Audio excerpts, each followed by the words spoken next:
outside the grid.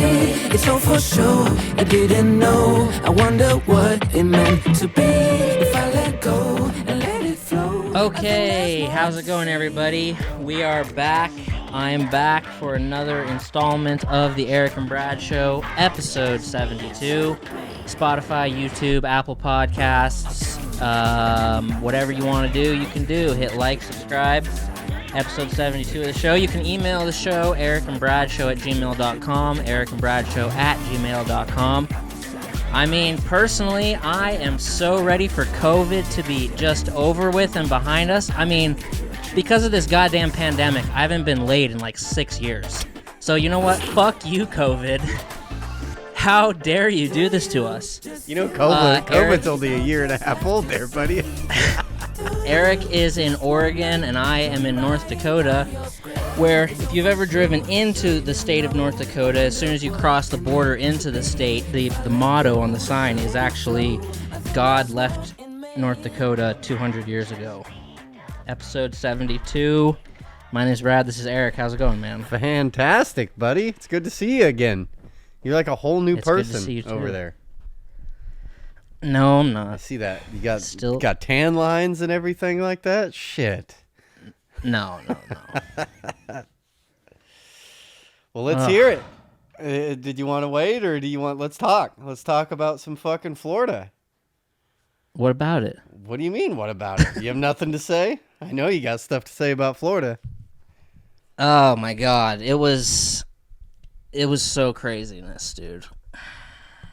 I love Florida. So do you still not like Florida? Has anything changed with Florida for you, or? Yeah. So that's a really good question.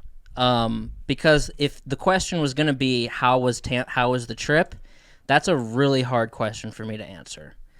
But if you're asking me if anything's changed about Florida for me, I think it has. I think I'm going to go a little easier on them. I think I understand it a little bit more.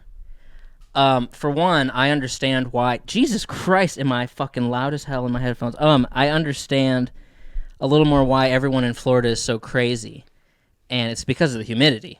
That's why they're insane. They fucking... You can't... No sane human being could live with that humidity. You know what I mean? It is just hot and wet and sticky and nasty. Even in October. Yeah. Are you okay over there? Yeah, I'm great. I love Florida. Okay. I think Florida's amazing. And the humidity does not bug me at all. You like a good humidity when it's 90 degrees and raining? I don't. It's like... I don't care. I like being warm. I don't understand people... and wet. I really don't get... I swear there's a conspiracy with, like, northern people. I feel like they're stuck in their states, Idaho, Montana, North Dakota, Wyoming, where all those shit states, those just cold, shitty states, and they're like stuck there. And there's like roots there, so they're stuck in these states. Yeah. And so they go to these beautiful, you can wear shorts and t-shirt all year round places, and like, I just don't like the humidity, and it's kind of like, well, I think you're just being a bitch. It's fucking awesome there.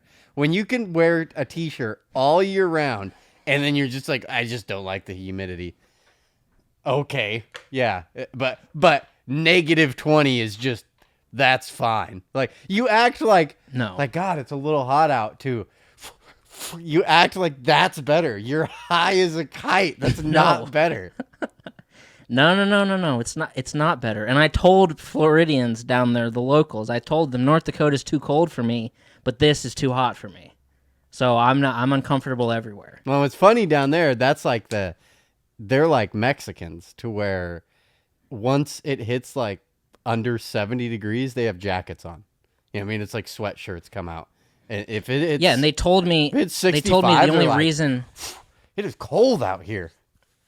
Yeah, they told me the only reason they use the defrost button on their car is when they're having sex in the car and fogging up the windows. That's the only time they use the defrost. Anyway. Dude, oh my God. Fuck.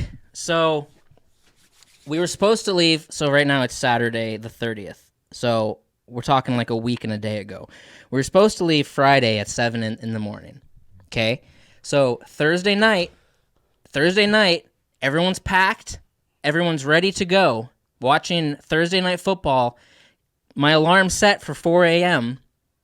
We're ready to go Friday morning. Halftime during Thursday night football, everybody gets a text, your flight's been canceled in the morning. Oh my God, I saw the text preview on my phone saying, unfortunately, we had to cancel your as just the preview on my phone, and I just put my phone down, and my brain literally just like record scratch, like the gears just stopped, and everything just came to a standstill, and I was like, I can't even open the text. I don't even know what to think right now. It was so inconvenient and fucking bullshit that happened. And then I'm like, all right, I'm hitting and then another guy's gonna get on the phone with the airline. I'm gonna hit the World Wide Web and fucking figure out what the fuck is going on, because this is not cool. Like, we've been waiting for this since like May. This is not super chill at all. So, and I find out that there's this thing called SkyWest, which is like a third-party computer service that does all this booking shit for United, Delta, Alaskan Airlines, and American Airlines. Those four, primarily West Coast-based airlines. And they had a computer crash, right? So they just started canceling flights, and they ended up that night canceling or delaying over 700 flights. It was like the worst timing possible. So I'm reading all these tweets of people stuck in airports everywhere. It was like pandemonium. And the problem was, like, there's a flight from here to Minneapolis twice a day. There's a flight from here to Denver twice a day. So that night, the Denver flight to here was canceled, which means our flight in the morning was canceled because there was going to be no plane here. It took me a long time to figure this shit out, to figure out this whole system, right? And it was so fucking lame. And I'm like, if the computer system comes back online in a couple hours, won't the plane just take off, in a few hours and be here in the morning? And it's like, no, and it's just all this fucking crazy bullshit. So even though there's 2 flights out of here to Denver on Friday, we didn't get rebooked until Saturday at 3 p.m. So this was Thursday night, and we got rebooked for Saturday at 3 p.m. Now, this throws off the trip completely. Now this is like, do we still even want to go? And I even had the thought that night, I was like, should we just drive to Denver right now? It's a 10-hour drive. If we leave right now at like 10 o'clock at night, we'll be there at fucking 8 in the morning. Wait. From Williston, North Dakota to Denver is 10 hours? Yeah. Really? It's a 10-hour drive. This comes back into play later in the story. But yeah. Huh, okay. I Googled it. That's a lot closer than I thought it was going to be. Me too. Because I think Minneapolis is just about as close as that. So yeah, I don't know. Huh, that's weird. Okay, continue. Yeah. So this was really inconvenient because like the Saturday, like we were going to get there midday Friday and have like Friday night to like hit the bars and go to dinner. And then Saturday was going to be like our beach day, going to the beach and relax, doing nothing, whatever. And if we're leaving here at 3 o'clock on Saturday, we don't get there till midnight Saturday, Florida time. So now we're looking at getting there midnight Saturday, Florida time. The game's on Sunday. We fly out Monday at like 3. So that's less than 48 hours. And that's what ended up happening. Because it was like so unlucky. It was the most unlucky thing. And we felt like, and there were skeptics online saying this isn't some computer crash. This is, this is the backlash of like employee walkouts over vaccines and them being like scrambling, trying to figure. And people were. It wasn't just us, obviously. It was like 700 flights that night that got delayed or canceled, and they just started canceling stuff for Friday morning still. The computer crash was only for 5 hours. Within 5 hours, they were back online and in the air. But in that time, for like United, you can see like this United States flight map of United flights. There wasn't a single plane in the air. Everything was down. And it was just like, it was so random and bullshit. So then we had to sit around all day Friday waiting, just like everyone's bags are packed, and it's just like, it was the worst feeling. And what broke my heart the most is that Thursday, getting ready for the Friday morning flight, took my dog to the kennel. Like at like 5 o'clock at night, took my dog to the kennel, which is 45 minutes away, dropped him off. So then I'm sitting around Friday. The dog's in the kennel that I'm paying for. There's an empty Airbnb in Florida that we're all paying for. And it was just like, oh my God, it was so fucking bullshit. Because United is a terrible, terrible company and terrible business. Isn't United like one of the best actual flights? No. Isn't it? Are you sure? No. Isn't Delta? Because Delta's the worst. And then you got Alaskan. Is it Southwest? I would have paid $1,000. What? Which one's supposed to be good? Is it Southwest that's supposed to be good? No, Southwest is garbage. Well, it's definitely... They're all garbage. Okay. Southwest is like open seating. It's stupid. I don't like open seating bullshit. It's fucking dumb. It's like you board by your group and then it's just find a spot. It's like musical chairs. Find a spot, you fucking peons. The pig trough is in the back. Yeah. And so we sit around all day Friday, go to see Dune at Friday night, which was amazing. But we can get into that later. But then Saturday comes, still sitting around waiting for 3 o'clock. It's like, oh my God, it was so fucking dumb. And it's like, we're still going to go. We're still going to fucking do this. We probably can't get a refund for our game tickets. Like, we have to go still. And then leave Saturday, fly to Denver, fly to Florida, land in Florida at midnight. And what our mindset is at that time is now we have to like maximize every minute we have there. There was like no sleep that was had. And I'm still feeling the effects of that because it's been for me like nonstop in the last week. But so as soon as we land at midnight, we drop our shit at the Airbnb and go straight to the casino. And this is like a giant casino because we're like, we don't really want to roll into the bars at like 1 a.m. sober. That just didn't seem like a good idea, like a fun idea. So it's like, we'll make this our casino night. And this casino is like massive. The Hard Rock Casino in Tampa. It's like Coeur d'Alene Casino times like 7, right? I was walking as far back as I could walk of like slot machines. It is like never ending. And it was popping on Saturday night. And the other guys are like, they're going to go play poker upstairs. And like, because there's 24-hour poker. Me, I just like to slum it with the slot people, dude. That's just like my vibe. And they're like, come play poker, you pussy. Like, no, dude. I'm hanging out with these old Asian ladies right now. And I'm just slumming with the slots people, dude. I have a system. I have my slot system. Like, it's a whole thing. Us slot people are weird fucking people. Everybody has their little tapping things. It's just all fucking crazy. Just ridiculous. But I made friends with like this little Asian lady. And it was great. I was having a blast. And we were there till like 4 a.m, which, what a day. What a ridiculous day. And there's another thing that was going on in these casinos where like the ATM, they have like these ATM like islands with like 5 of them in a circle, like located throughout the casino, where the screen is up in your face like this. There's so many people there that there's like lines at these things. So there's people standing right behind you. The only way to withdraw money, for some reason, puts your account balance up on this screen for like the world to see. And I didn't know that until I was there trying to get money out. And I was going to get $200 out. And then it's like, what do you want to do? ATM withdrawal. Shines my balance up on the screen for everyone to see. And I immediately hit cancel. So the whole thing goes away. And then I walk away. And I'm like, Jesus Christ, because there's a shitload of money in my checking account right now, because there's like a lot, my car's in the shop for repairs, I got all that insurance money, and it's like, I'm like, oh my God, someone's gonna like put a gun to my back and be like, withdraw the whole amount right now. Like, so then I do a lap or whatever, and I come back, and I'm like, okay, now I just gotta go quickly past that screen. I'm like, this is a bullshit system here. Anyway, like, I took 200 out, got up to 500, lost it all, then took 240 out, pretty much lost that all immediately.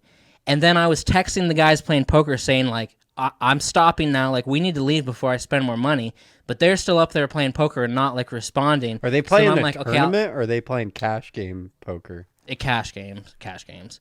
So then I'm like, all right, I'm gonna take another 260 out because I'm like, we are like, this is a one-time deal. Like, here we are, we're here. So I already took to 200, then 240. And I'm like, I'm gonna take 260 out. So for those of you doing math at home, then I'm at 700, and then I take that last 260 and I get up to 790 on the machine, and then I cash out. And I'm like, let's leave right now before I spend any more money. Before I spend this, so I only made $90, but it lasted like 4 hours. There you go. I don't know. It was yeah. Exactly. So yeah, so it was a miracle. But and then it's like pass out, wake up in the morning, then it's game day. The Bucks are playing the Bears. Dude, it is so hot. It is just it's overcast. There's supposed to be rain in the afternoon. It is just so crazy hot there. Anyway, it's like have breakfast, go straight to the game. We bought the tickets for this VIP party before the game. That turned out to not be a very good investment. The one we went to in New Orleans was amazing. This VIP party before the game we went to in Tampa was probably not worth the money at all. However, since you buy that ticket, it's like unlimited drinks for free. So I had like 5 or 6 gin and tonics there, and I was feeling it. And what was funny is there was planes flying around the stadium with ads behind them, with big flags of ads behind them, like, I don't know, fucking AutoZone or something. So, like, every time one would, like, leave your point of view, another one would be coming, and there's, like, 5 or 6 different planes flying around, and one just had a sign that said, "Let's go, Brandon." I'm like, what the fuck? No way. Yeah. That's I'm like, that's not even an ad. awesome. That's so funny. It passed it like 3 or 4 times. I'm like, what the fuck? But then it starts dumping rain on you, and I'm like, oh my god, this is so hot here. But and I was a little fucking distorted and stuff because of the 5 or 6 gin and tonics I had. It kind of made it difficult to like get to the seat. And I was trying to find a jersey to buy, which this VIP party, like as soon as we got into it, there was no re-entry on the ticket. So I was asking the guy who was like at the gate, I was like, can I leave and buy a jersey and come back? He's like, no, we can't let you back in. There's no re-entry. I'm like, what the fuck, dude? This is retarded. And so then, oh boy. Uh-oh. Why is that? Oh boy. Why? Okay, let's take a break real quick. We're having a technical issue. We'll be right back. Sorry, guys. Do you remember where you were at in the story? I'm sorry to interrupt your story. Yeah. It's okay. I don't get it. Well, we've already been in for 50 minutes. Don't.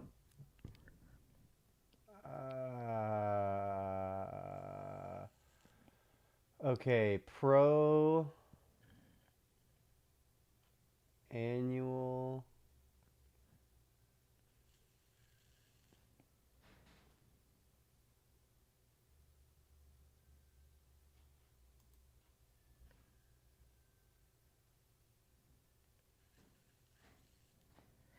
It gives me time to think of what was happening. We've been in for 50 minutes, so it must be an hour.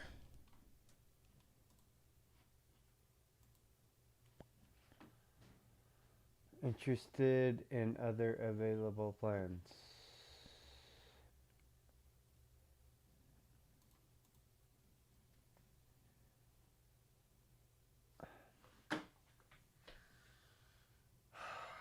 Real motherfucker, you know that?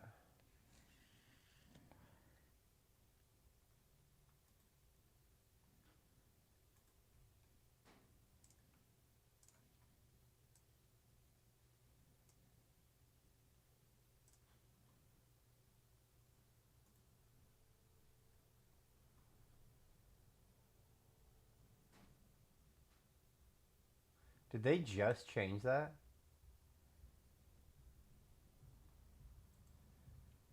I have no idea.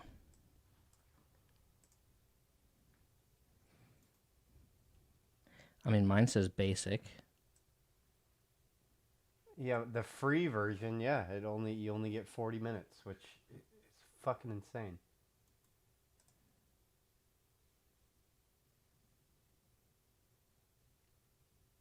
So stupid. I don't want to pay for this bullshit.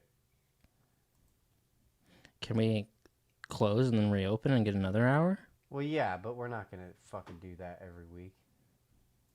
Oh yeah. Oh yeah.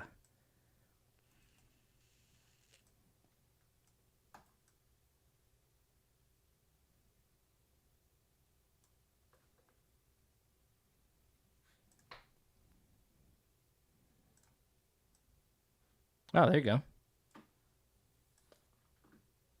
You did it. Well, yeah, I just bought it. God damn it. What? You had to spend money. Whatever. I mean, I was spending money to have the cloud storage, and I thought I canceled it. I can't remember. Okay. Dude, where the fuck's my pen go? Oh, I'm sitting on it. Oh yeah, why are you back to the background? Because I changed everything. Okay. Yeah, I moved my computer. My nice computer is now in the garage, and it was in the house.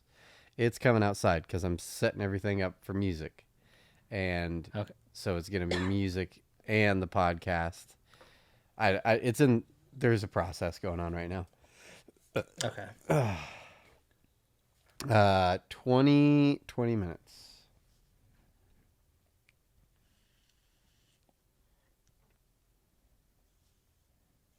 Okay. And we are back. Sorry, guys. Eric didn't pay the bills, and the lights almost just got shut off. So we're back. Okay, can we? You having money problems? We're having money. I need some of your checking account was falling so hard. Did we lose all steam? We were at the casino.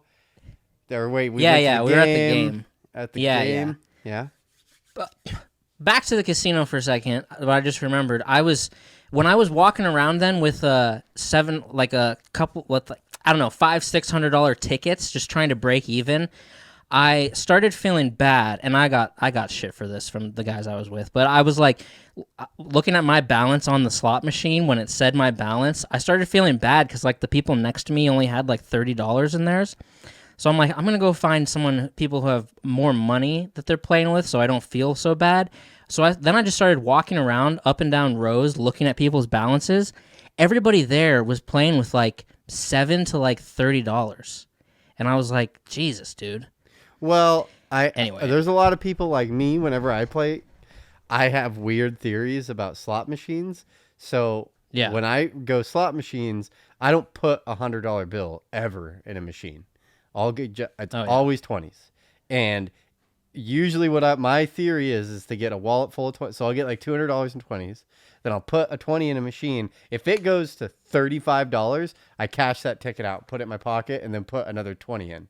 And so I'll end up with a bunch of stacks. Because I just have a theory that as soon as you put money in a machine, it's like it initiates that someone just sat down. Like there's a computer algorithm that it figured out, okay, someone just sat down. And so what they'll do is it'll start like an equation of just like, oh, if we give him this much money, and then he's going to go down here. And it'll just keep you on the scale. And then but it's always going to put you on the losing end of that scale over enough time. So I feel like if you put it in, cash it out, you like trick the computer and it thinks it's a new person that's coming in. So the computer's like, well, we'll give them $5, $10, $15, and then we'll take it back. So it's like, well, if I can just get in on that ride, I'll fucking cash that out and cash that out and cash that out and just keep any time I hit, I just cash it out and then put another 20 slot in. People are weird.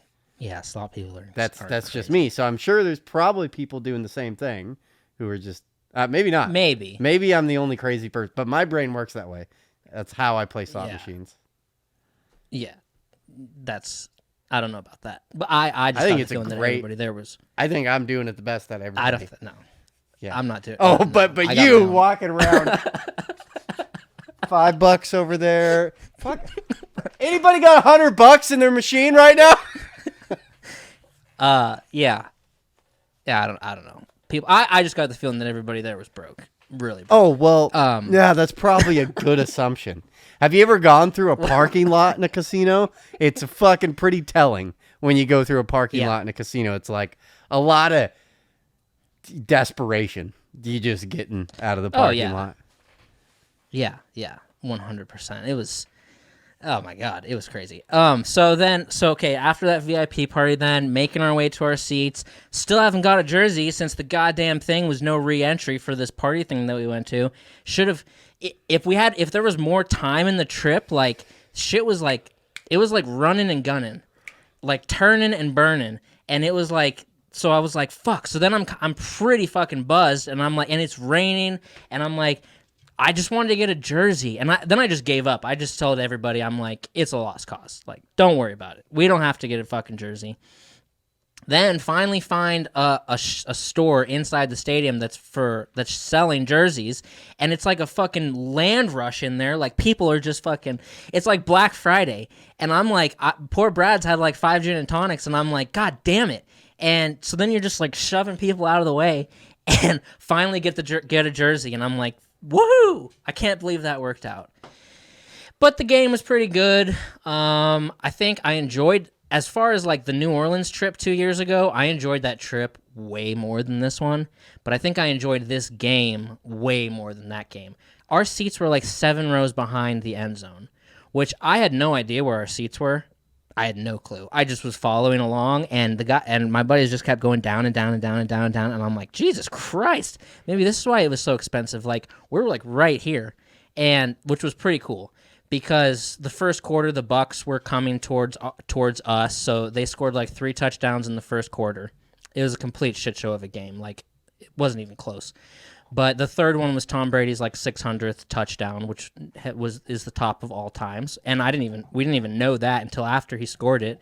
And then they announced that's number 600. No one's ever scored 600. And I'm like, wow, that's impressive. So and we're like 7 rows away. So I didn't read any of this. I'm literally just what someone else told me. And I don't know if this is I'm sure you already heard this, but the whole thing with the ball. Did you hear that whole thing? About how they offered the guy money or I can't remember what it was. They offered him season tickets to get the ball from him, and then he fucking so he gave the ball to him, and then I guess who is it? Peyton Manning? Is that the quarterback? Who? Tom Brady. Tom Brady. Sorry, I knew it was one of the big quarterbacks that's down there in Tampa. Yeah. Fucking. Then I guess he found that guy and gave him a Bitcoin. Yeah, so he threw a touchdown, and then the receiver nobody knew it was number 600, so the receiver just handed it to a guy in the crowd, and everybody ran off the field. And then they were like, "That ball is going to go in the Football Hall of Fame." Like, that's not going to Tom Brady's house. It's going in the Hall of Fame. We need to get that ball back. I would never give that ball back. I'd be, you can fuck off. But then I would end this show immediately. You should give that ball back. I wouldn't. But you'd probably get murdered trying to get out of the stadium with that ball. I don't know if people started figuring it out, like, that motherfucker. What are you talking about? I'm too selfish. I'd be like, dude, this is the number 600 ball. It's mine. I don't give a fuck about all you. Maybe you should add a little talk with your receivers before the game, not giving away the goddamn 600 football. No, that's dumb. You should give it back. No, they gave him like season tickets for the rest of this year, season tickets for next year. He gave him 1 Bitcoin. He gave him a signed helmet and 2 signed jerseys. Then he got a signed jersey from the receiver, and then $1,000 for Bucks merch. He made off pretty good. He got a signed helmet. That's not as good as a 600 pass football. That's never been done before. So you literally have the most iconic piece of football history in your hand. Arguably. It's worth way more than that. There's a reason they paid that. They're not just like, oh. Right. No, there's a reason because it's worth 20 times that. I guarantee there's 50 to 100 people right now that would pay millions of dollars for that ball. So possibly. So 2 season passes, a signed fucking helmet, and blah blah blah, 60 grand, 60 grand and $1,000 worth of merch. That ain't worth $1 million. Like you definitely came out on the shitty end of the stick. You could maybe.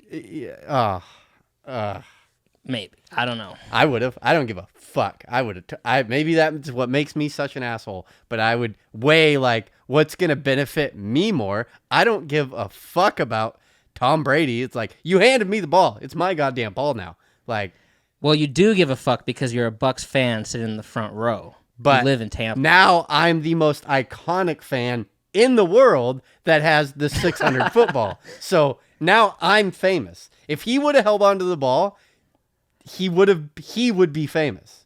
Like, you know what I mean? Like people would start knowing that guy's name. They'd be like, yeah. He'd have like a reality show. Yeah. He'd be like, yeah, I'm not selling the fucking ball. Yeah. He'd be like, I'm releasing a rap song now. Yeah. I'm a football boy. I'm a football. Oh my God. Yeah. No, you're a shitty fan if you do that. It's about the team here. Anyway. But yeah, the game was fine. I don't know. The game was a complete blowout. It was like 30-3 at the end. It had halftime, so we left at the end of the third quarter. I was like, let's just get the fuck out of here. Like, we got stuff to do. Fucking, I enjoyed. I feel like we got our money's worth. You left after the third quarter. Yeah. Just to beat the rush out of the stadium. Well, we had been talking to Uber drivers and stuff before the game, asking them, how do we get out of the game? And the Uber drivers were saying, like, we won't even pick anybody up from the game. You'll be stuck in gridlock traffic for like 2 hours.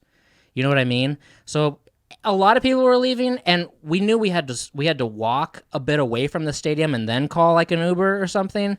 It was just going to be a shit show, and the game was over. You know, I think they ended up pulling Tom Brady like towards the end. It was like 38-3 was the final score. It was just a complete shit show. Wait, who'd they play? The Bears. Which there was a ton of Bears fans there. A shit fucking ton. So, well, like okay, half so the the problem with I guarantee there a huge percentage of people that live in Florida come from the Midwest. A lot of people, like where my parents, where my parents live, their whole community, there's like 250 people in the retirement community, and that's a good point. About 80% of them all come from Michigan, Wisconsin, blah blah blah. It's just all the old people fucking moved down there. That's a good. I never thought of that. That's a good. I figured they all flew in for this game, and I was like, they got a ripoff because their team didn't do anything. No, I bet you any Midwestern team is really big in Florida.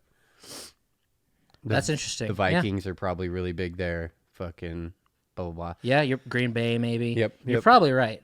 But it was like every other person was wearing a Bears jersey, and all these dickhead Bears fans that are a bunch of fucking dumb fucks. The guy behind me bet on the Bears plus 17 points. So it's like he made a bet, and like the final score, you add 17 points to the Bears score. So he took the Bears plus 17, which is a huge point spread. And he fucking lost his money, and I'm glad he did too because he was an asshole. But it's like, that's hilarious that you bet on them plus 17 and he thought they were going to beat Tom Brady plus by 17 points. No. If you give them 17, then the score would be above the Bucks. Oh. So if it was like 20-30, if the end score was 20-30, then he would have won because he would have got another 17 points. So you're betting on betting on the Bears, but you're saying they're going to lose. They're just not going to lose horrifically bad. Right. Yeah, by more than 17. But it's hilarious that you got that many points and you still lost. Fuck Bears fans, seriously. But and then after the game was after the game, and then the next morning was like I don't know. Then the next morning it was time to fly out by 3:00, and there wasn't a lot of sleep. It was hot, and it was like, went to breakfast, went to a cigar bar, because apparently with Tampa, it's like the main street there in like not the downtown, but like the artsy kind of district, like what would be the French Quarter of Tampa. Mm-hmm. It's called Ybor City, and it's like where all the culture, it's like the cultural center. Like there's like every other shop is a cigar shop, because apparently with Tampa, like it got started off of like cigar importing stuff. It's like people from Miami who wanted to stop importing cigars there went and started Tampa and imported cigars there. So the whole thing is like cigar culture. But I mean, I didn't buy any. My buddy bought a box, but we just hung out in a cigar bar for a while. We have all of our luggage and stuff because we're going from breakfast and the cigar bar straight to the airport.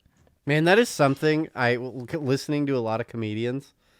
A lot of comedians are into cigars, you know what I mean? And I want to get into that world. I think it would be I feel like the whole process is a cool process. Yeah. Like, you go drink. The ritual. You sit with a friend for a half an hour, smoking a cigar.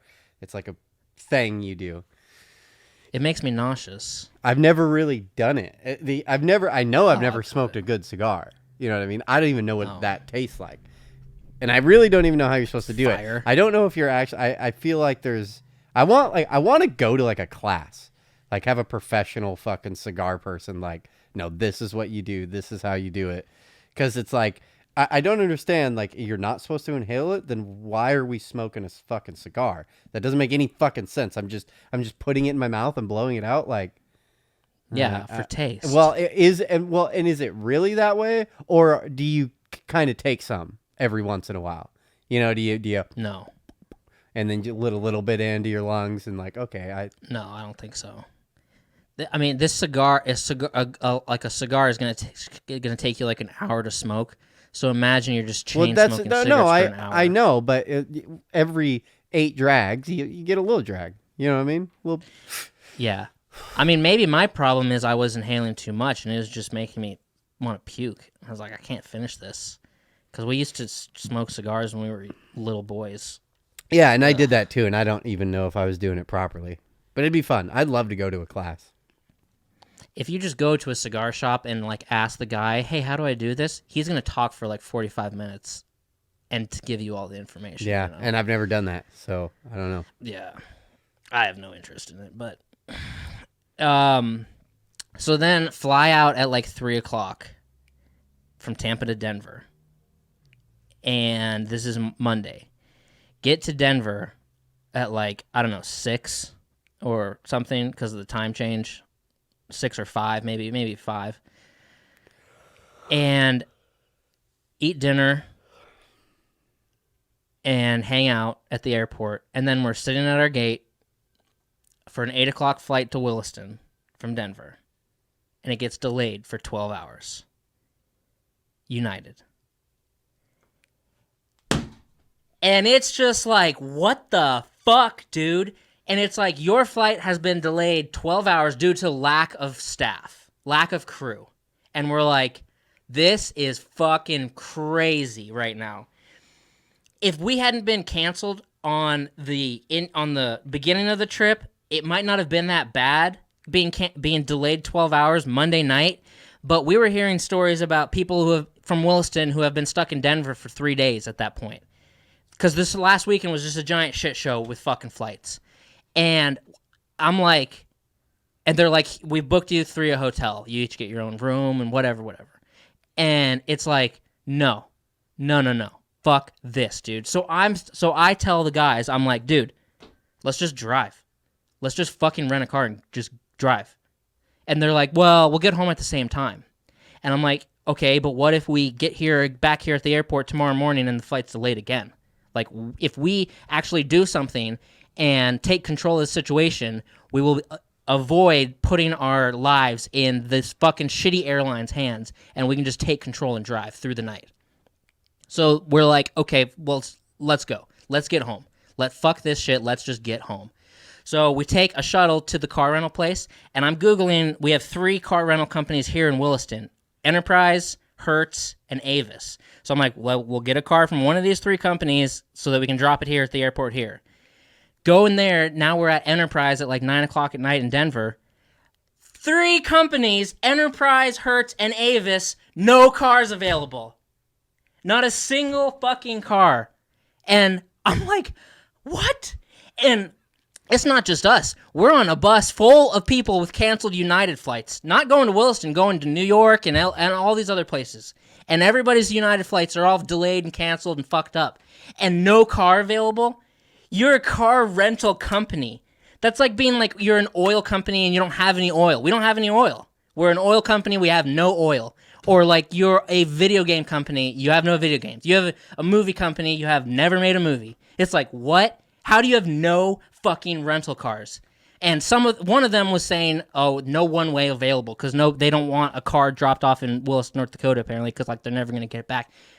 Dude, that was like, then it was like completely helpless, defeated, like, and I'm like, what are we going to do now? And they're like, go to the hotel, wake up in 4 hours, and come right back to the airport through security, all this stuff, and hope maybe that flight will take off in the morning, maybe it won't.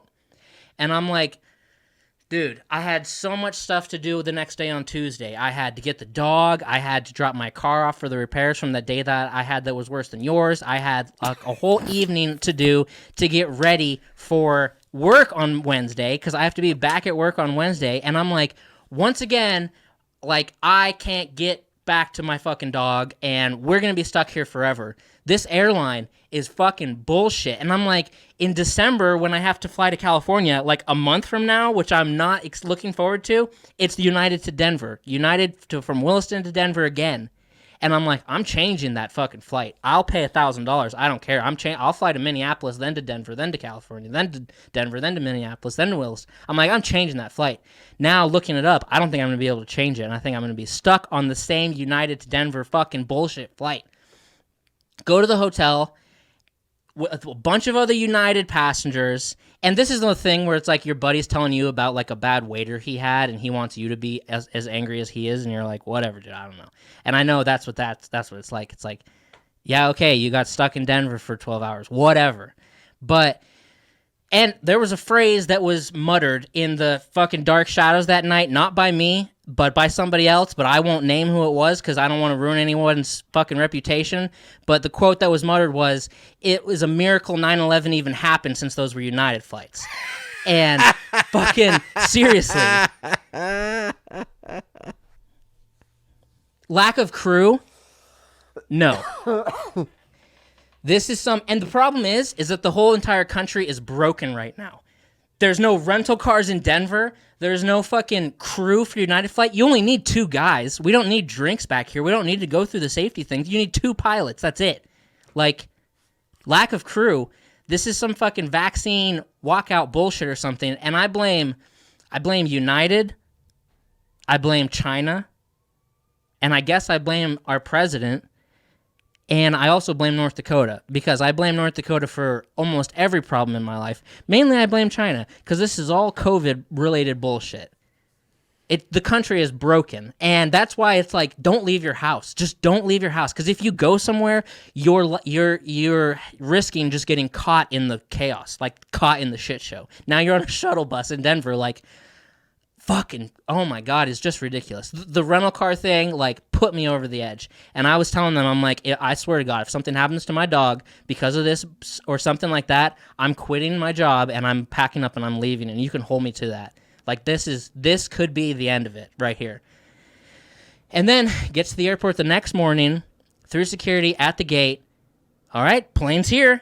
Plane shows up. Okay, it's Tuesday morning now. I'm timing it. I'm like, if we can get back by fucking noon, I can still go get my dog. I can still take the car in.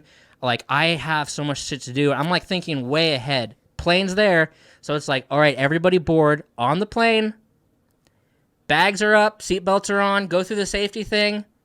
Hey, okay, there's a mechanical issue with the plane. Everybody will get off the plane. Then you got to get up, get your stuff, get back off the plane, back into the Denver airport. And this is just like, dude, we are not going anywhere today. An hour later, and they're like, we're going to use a different plane. There's something wrong with that plane. We're going to use a different plane. And then an hour later, they're like, okay, actually, we're going to use that same plane. So everybody get back on the plane.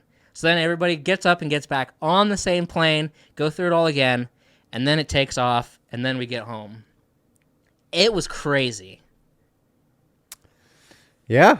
It was very bittersweet because there was multiple parts about the Tampa that were amazing and unforgettable. And then the fucking flights were bullshit.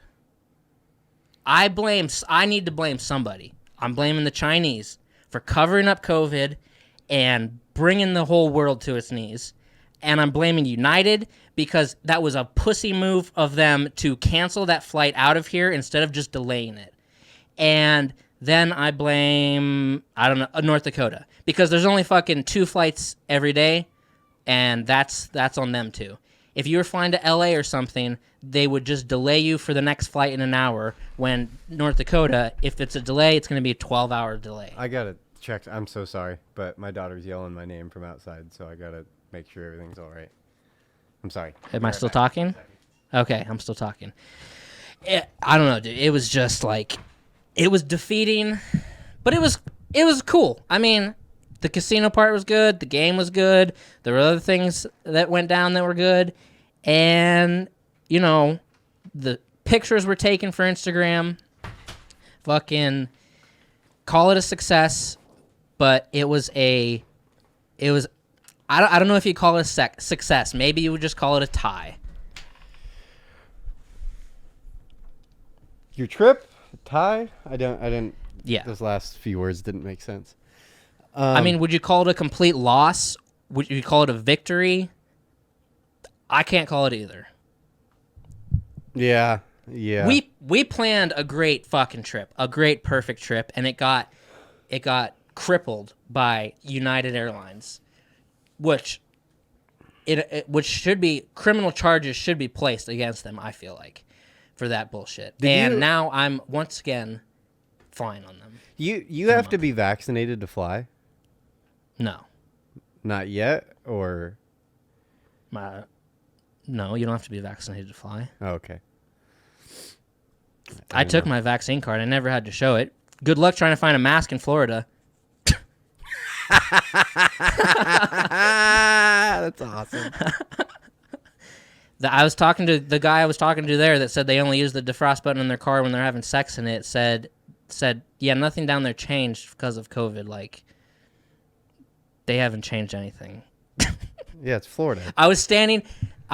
The guys I was with went to the bathroom, and I was standing there before we left the stadium in the walkway around the stadium, and I'm like up against the wall, but people are still like, because it's jam packed in there, and I was standing there for maybe 10 minutes, and I'm like, I bet you fucking 1,000 people have walked past me right now, and I'm like, I have COVID. I know. How many masks did you see at the stadium? None. Not a single person. No. That's awesome. God damn it! I want to move to Florida. Oh, I was out at hot. a pumpkin patch yesterday, and it was fucking freezing cold at this pumpkin patch. Uh-huh. And there's a huge field, with picnic spots like set up like every 50, 60, 70 feet away. They're massively separated from each other. And not intentional. It is intentional, but not because of COVID. It's just how the place is set up. And it's like picnic areas, essentially, kind of. You know what I mean? Like, you can buy food at this place and then kind of go get some privacy. You don't have to be, like, bunched up on someone. You know what I mean? And yeah, we're, like, out in the back 40, walking around, looking at animals and stuff. And there's people, like, 2 people, out in the middle of a field wearing a fucking mask. I can't stand this. Like, what are you doing? Like, I'm so proud of you. So proud of your moral superiority because you're so scared of COVID. It just drives me nuts. I want to be down in Florida. Yeah. Florida sounds great. No mask. I think you would fit in with Tampa. Oh, I would thrive in Florida. Those are my people. Those are my people. Racist. Fucking. No. They're your people. I don't like that many homeless people. I'm sorry to say. The homeless. See, that drives me nuts. They scare me. I feel like they're going to attack me. I have this thing.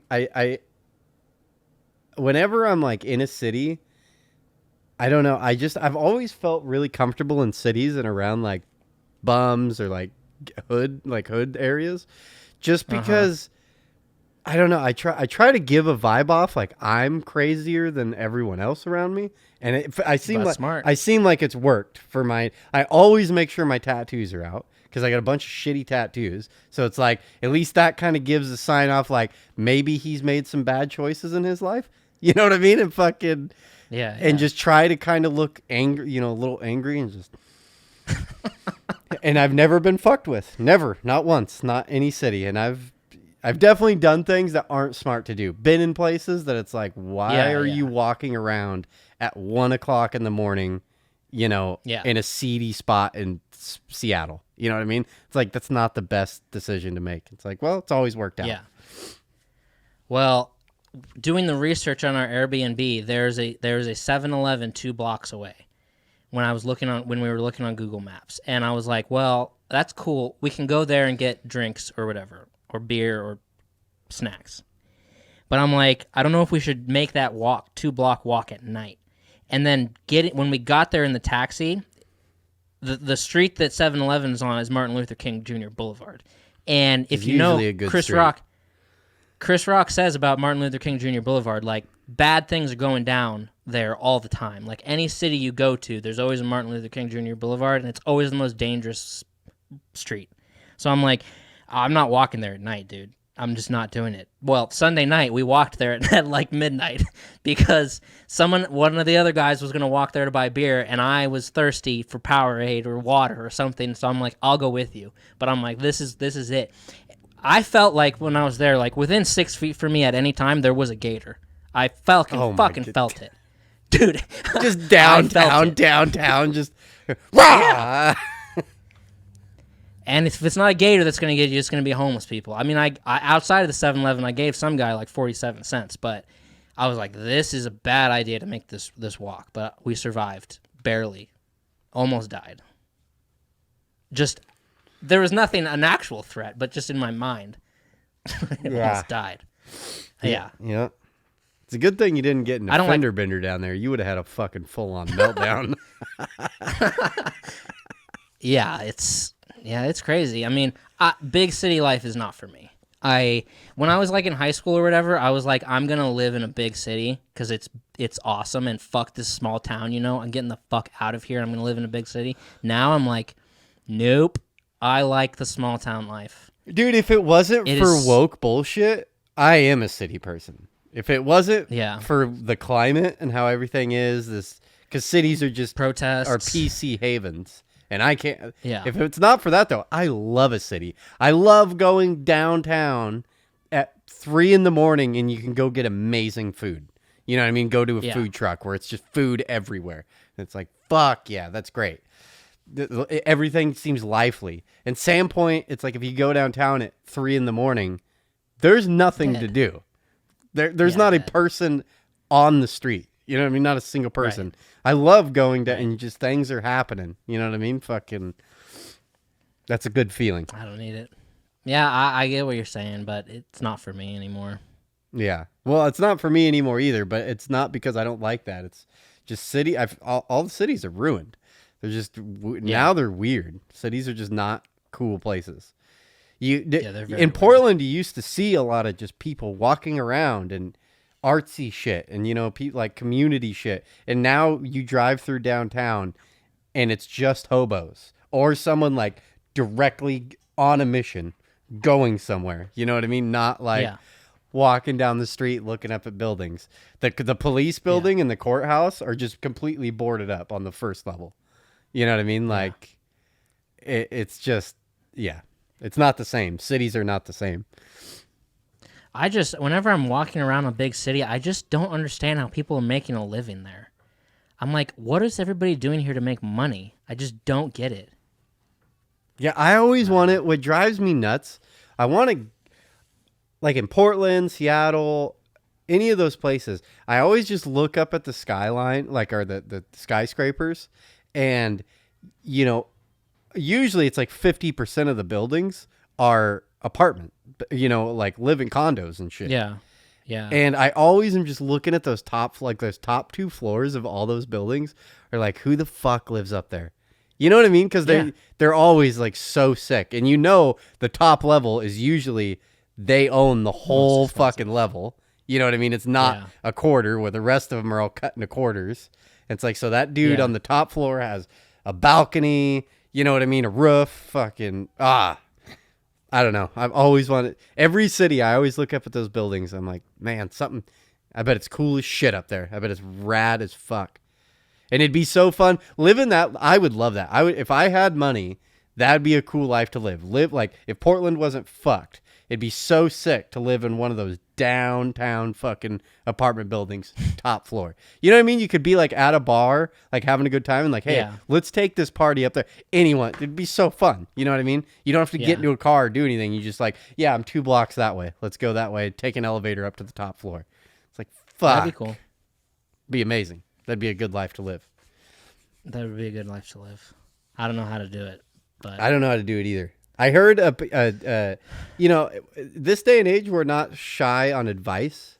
You know what I mean? Like TikTok is irritating about like financial advice. You know what I mean? Or Alcoholic Anonymous type vibes. You know what I mean? Like this is how you're going to get your life together. Okay, blah, blah, blah. Yeah. But I heard one. That's on your For You page only. Yeah, I heard one the other day, and I really enjoyed it. And it was, and I believe this dude was like, if you want to make money, or like if you want to be wealthier, richer, it's not about saving money; it's about making money. You know what I mean? And I loved that. You know what I mean? And it's not like that's a real simple way, but it's like if you like. I don't know. It kind of ties into the mentality of like, if you can get to a point where you're just like, well, this is good enough. It's a bad mentality. For me, that's a bad mentality. It's like, you always need to be like, no, it's not $100,000 a year. Isn't this cap that you just hit? And then you just live your life there and get a retirement and save. It's like, no. Now figure out how to make that 120. Now figure out how to make that 130. Now figure out how to make that 200. And then now, and he's saying like if you have that, like if you have like 3,000, don't just like hold on to it with death grips. Like fucking throw it at something. Maybe it goes big. It's not about saving. 1,000. Don't be content with, well, I saved $200 this week and I'm doing really good. And it's like, no, you're actually not doing that good. You're spending way too much time. You know what I mean? It should be about, I don't know. And it gave me motivation. It's like, yeah, I need to make money. It's about making money. Let's make some fucking money. Jesus. Yeah. Yeah, I hear you. I hear you. Money. No, I just try not to spend, and it sits in my bank account instead of going to spend on things. Yeah. It's I just need to start a fucking company. You know what I mean? That's like really what needs to happen. I just sit back and look at people and all the successful people in my life. It's like, that's what they did. You know what I mean? Like, yeah, you can be successful and be at that $100,000 to $150,000 a year, and you're living comfortable. But even on that amount of money, you pretty much still can't have a stay-at-home wife. You know what I mean? With kids, like it's just too many. But if you're paying a $2,000 mortgage, let's say two $500 car payments, for a wife and you, and then all that's you at least need $5,000 coming in a month. You know what I mean? And that's a lot of fucking money. Yeah, I don't know. You need to start a business and make that turn into $10,000 to $15,000 a month. Then you're like, can relax a little bit. I don't know. Gotta do something. Gotta do something like that. I feel like working for other people's so fucked. You know what I mean? It's so scary to like start your own company and do your own thing, but you have to. I know it's like a lot of things right now aren't rigged for small businesses, but I don't know. Right now in construction, it's like, why am I not? Like, all the other construction the people who own construction companies right now are fucking slaying, making a lot of fucking money.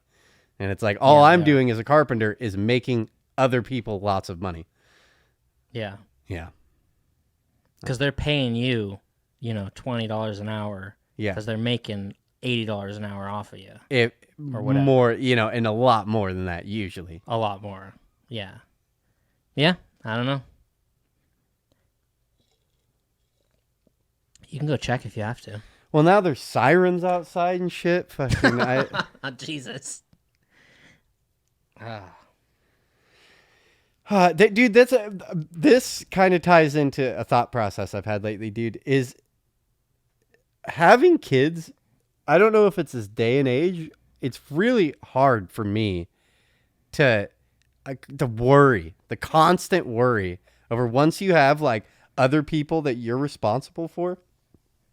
Yeah, like, I heard that. Like the other night, or the other morning, I was at work and I just called Cheyenne. And I was like, I know this is gonna sound super weird and way out of left field, but I'm like, will you please start locking the doors like whenever like all day long? You know what I mean? I don't know. It like. I know, but yeah, that makes sense. And that's a pretty common sense thing to say, but kind of not. You know what I mean? It's like, dude, it's the middle of the day. Go outside, have a cigarette. Why would I lock the door when I come back in? I don't know. But for me, it's like, well, yeah, but I sit and worry about it all day. You know what I mean? I'm worried that I'm going to come home to some horrific scene. You know what I mean? Like fucking someone broke. Oh, no, I am fucking militant about door locking.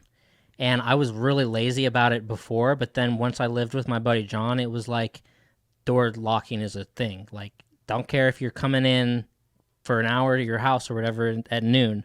Like, it's just a habit to get into, and like the door's always locked. And then he always had like guns on tables. So now I have like a gun in every room. Like a gun in every room, doors are always locked. And it's just a habit. Yeah. And I'm a huge fan with the guns hidden everywhere.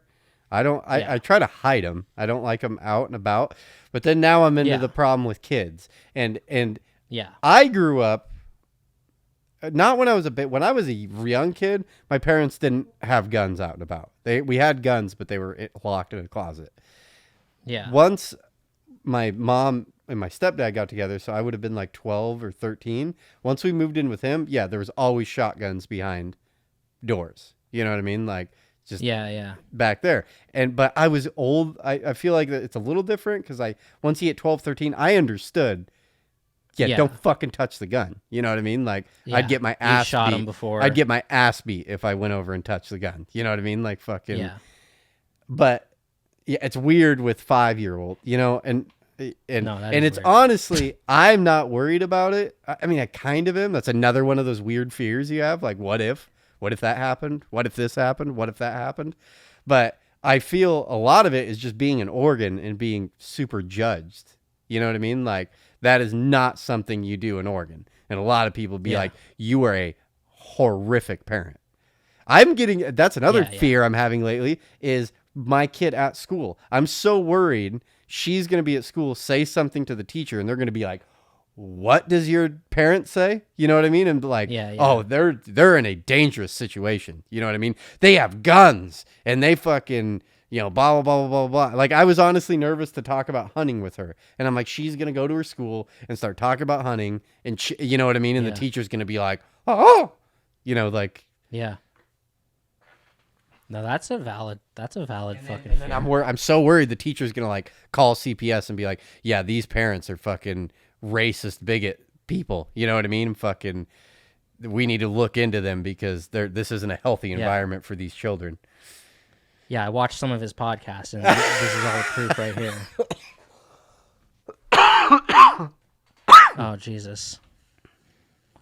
Yeah, I don't know if I'm ever going to have kids. You should. I don't know. That shit is, and I know I'm super new, so it's like, it's really lame of me to be like, well, let me tell you how it is, son, like that kind of conversation. That's not what I'm trying to do at all. But do you not, I don't know. And even before, maybe it's listening to Jordan Peterson, he has this whole bit and it fucking sat home with me with him saying it was like, do you really want to wake up at 50 years old alone? Yeah. Really? I think about that too. He's like, you're going to have a miserable existence when you're old. No one around to love you. All your family's going to die. You know what I mean? Your parents are all going to die. Brothers and sisters are going to separate. They're going to go do their own things and have their own lives. Have their own families. Yes. And then you'll be, and I'm not saying you, but I thought about myself as like, I don't want to be that. You know what I mean? I don't, looking at the back nine of my life, it's like, I want that family. I want a strong family. You know what I mean? Like, I want them. Yeah. I don't know. I think now I do want to be, I miss the single thing and I do,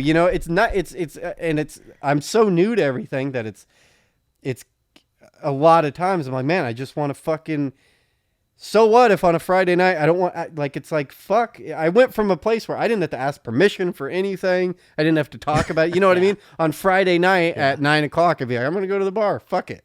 You know what I mean? And fucking, I'm going to stay up till 4 a.m. and drive over there and go to someone else's house. You know what I mean? And as long as I'm back by Monday, before work, everything's good to go. And now you can't live like that, which... Yeah, but in the end of the day, I don't know. I think you should have kids. I think everyone should have kids. I think it's an important step, and it really does. I don't know. I don't know either. I always think about, like my dad had 2 sisters, my mom has 2 sisters and 2 brothers, and if you put them all together, half of those people never had kids. And I'm always just like, I could see myself going either way. Wait. Out of all your aunts and uncles, 50% of them never had kids? Never had kids. You must have like kind of an odd family because... What? Well, no, it's just because how old are your parents? Like were your parents 60, real young? No, they were like early 30s when they had me. So they're in their 60s right now? People from that generation didn't do that. That's why I'm saying well, you must have had kind of a weird family because every single person in my family, everyone has had kids. Everyone. Right. There isn't an aunt. No, I have a gay aunt. She hasn't, but obviously. Oh, Jesus. You know what I mean? But fucking everyone else has had at least 3 kids. I could see myself going either way. I mean, like George Clooney doesn't have kids. I don't know. Yeah, I really do feel like you're gonna hit the back end of your life. Everyone is, and you may be like, yeah, it's cool living the bachelor life, but deep down you'll be sad. You'll be like, I don't have kids. I don't have anything to share my life with. You know what I mean? Fucking yeah, that's 100% true. Or pass my money on to, which I'm like, I want my brother to have a kid because then I could be like, I'm giving my stuff to my nephew or whatever. But it's like.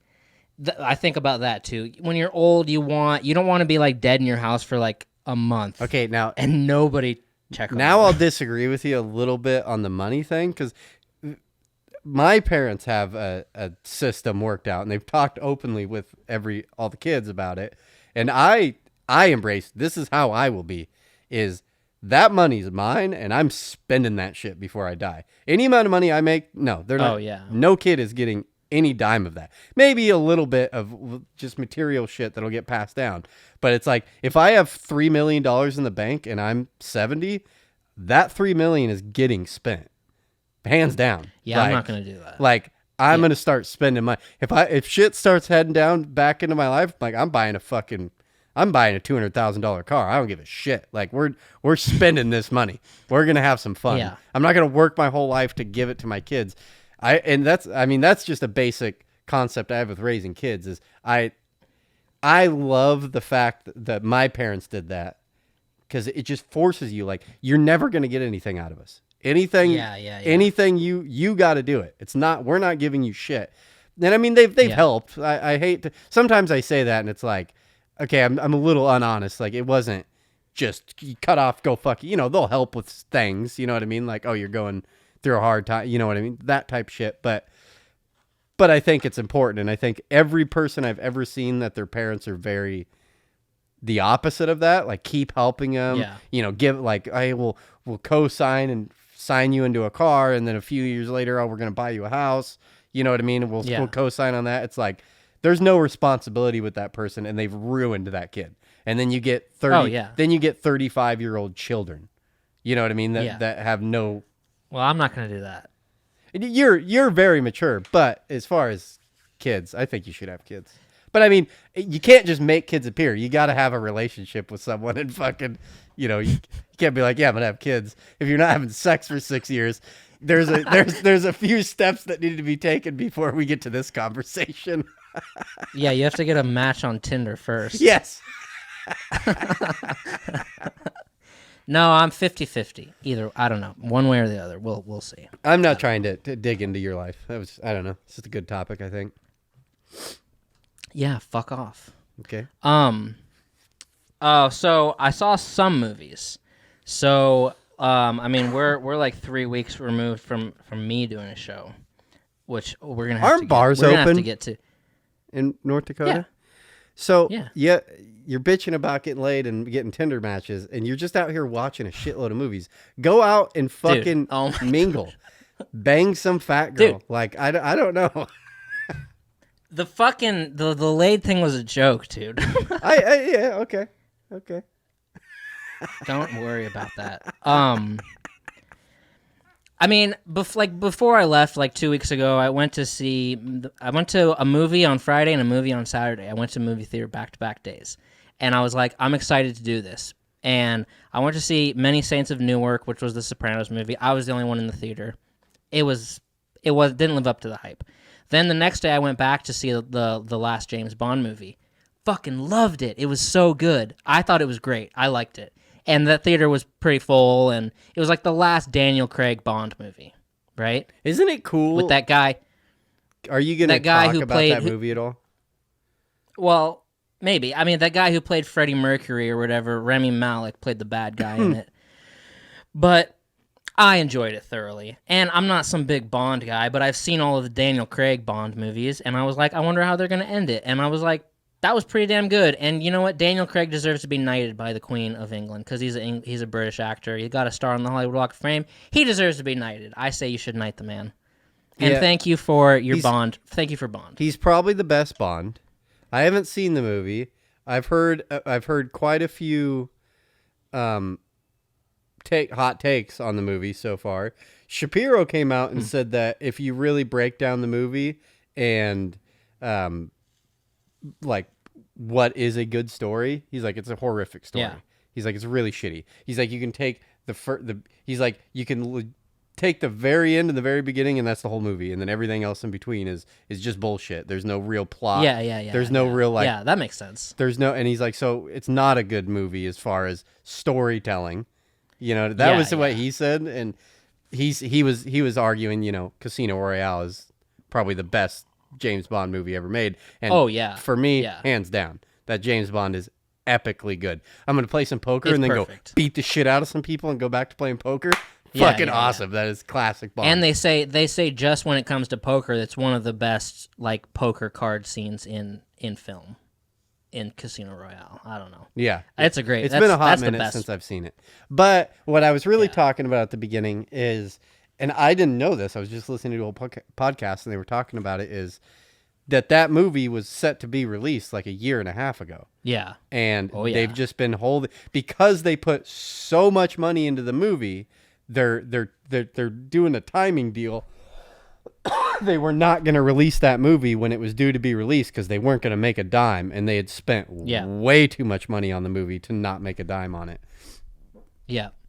Well, that was clear. I mean, because for the last 2 years, I see trailers for movies and stuff, and since the movie theaters here never closed, I just kept seeing fucking trailers for movies, and they just kept pushing it back and back and back and back and back and back, and then they finally let it out. So it's weird that it's a movie you probably shot like 3 years ago or more. Yeah. That finally comes out. But I thought it was a great. It's hard to end stuff. It's really hard to end stuff. Ask Game of Thrones creators or Lost or whatever. It's like hard to end stuff. So I thought it was good. I liked it. And I don't know about the best Bond. I thought for sure you wouldn't think that was the best Bond. But if you ask me, a 30-year-old person, male, he, him person, who is James Bond? For me, it's Daniel Craig. But that's just me. Yeah. Everybody. Sean Connery was probably the best Bond, but Daniel Craig is my James Bond. I think he's the best Bond, like legitimately. But nostalgically, it's Pierce Brosnan. I loved Pierce Brosnan as Bond. But it just came out when I was a child. You know, it was the perfect time. It was like 1997. You have GoldenEye, which became the most popular video game of all fucking time. It's fucking Pierce Brosnan. He was he just looked the part. He looked suave and a bad motherfucker. I don't like him, but yeah, I know what you mean. I loved it. I didn't like. Goldfinger or whatever. It's just that was a great movie to me. And 006 in that movie, I always liked that guy too. I thought he was a good actor. I thought GoldenEye was a great just a great one. All the other ones I didn't like. Because he did Die Another Day. He did 3 of them, right? Fucking. I don't know. I think he did 3 of them. I think Die Another Day had Halle Berry in it. That sounds about right. But, and yeah, like if Shapiro was saying it's not a good story, it's like, yeah, because with a Bond movie, it's like a blueprint of like, this is what you're gonna get. Yeah, but then if you plug in like Casino Royale, it's a lot better of a movie. It's that's true. It's not a fucking boom, and it's like, well, there's all your explosions. Now get the fuck out of here, you fucking pieces of shit. No, it was good, and it's weird that like in a few years or whatever, it's gonna be so stupid. Like, there's gonna be another James Bond. Well, aren't they trying to make it a female? Isn't that the word on the street? Okay. Or a black guy. And if you watch this movie, they kind of set a female in that to be like, maybe like she might be the next one, the girl that was in this one. But it's like, if they do that, they're not going to make any money. They're just not going to make any money. No, guys are not going to go see the movie. So I don't know what they're It's legitimately like doing the Ghostbusters thing. It was just a horrible PR move, and it definitely didn't work out for him. And honestly, it probably won't happen. I think I honestly, looking at if you step back and like look at what's happening right now, it really does seem like the pendulum's kind of coming back the other way. And especially in Hollywood, if you are talking major budget movies, it feels like they've done like with Ghostbusters, they've spent some money trying to appease far left ideologies, and they've failed horribly. There's a certain point to where you're not just gonna throw money away. You know what I mean? It's like, I'm sorry, but I'm not gonna. If we're polling numbers and it looks like people are not gonna go see a female Bond, why would you ask me to spend $200 million? You know what I mean? Yeah. Like money I'm never gonna get back. So y'all go fuck yourself.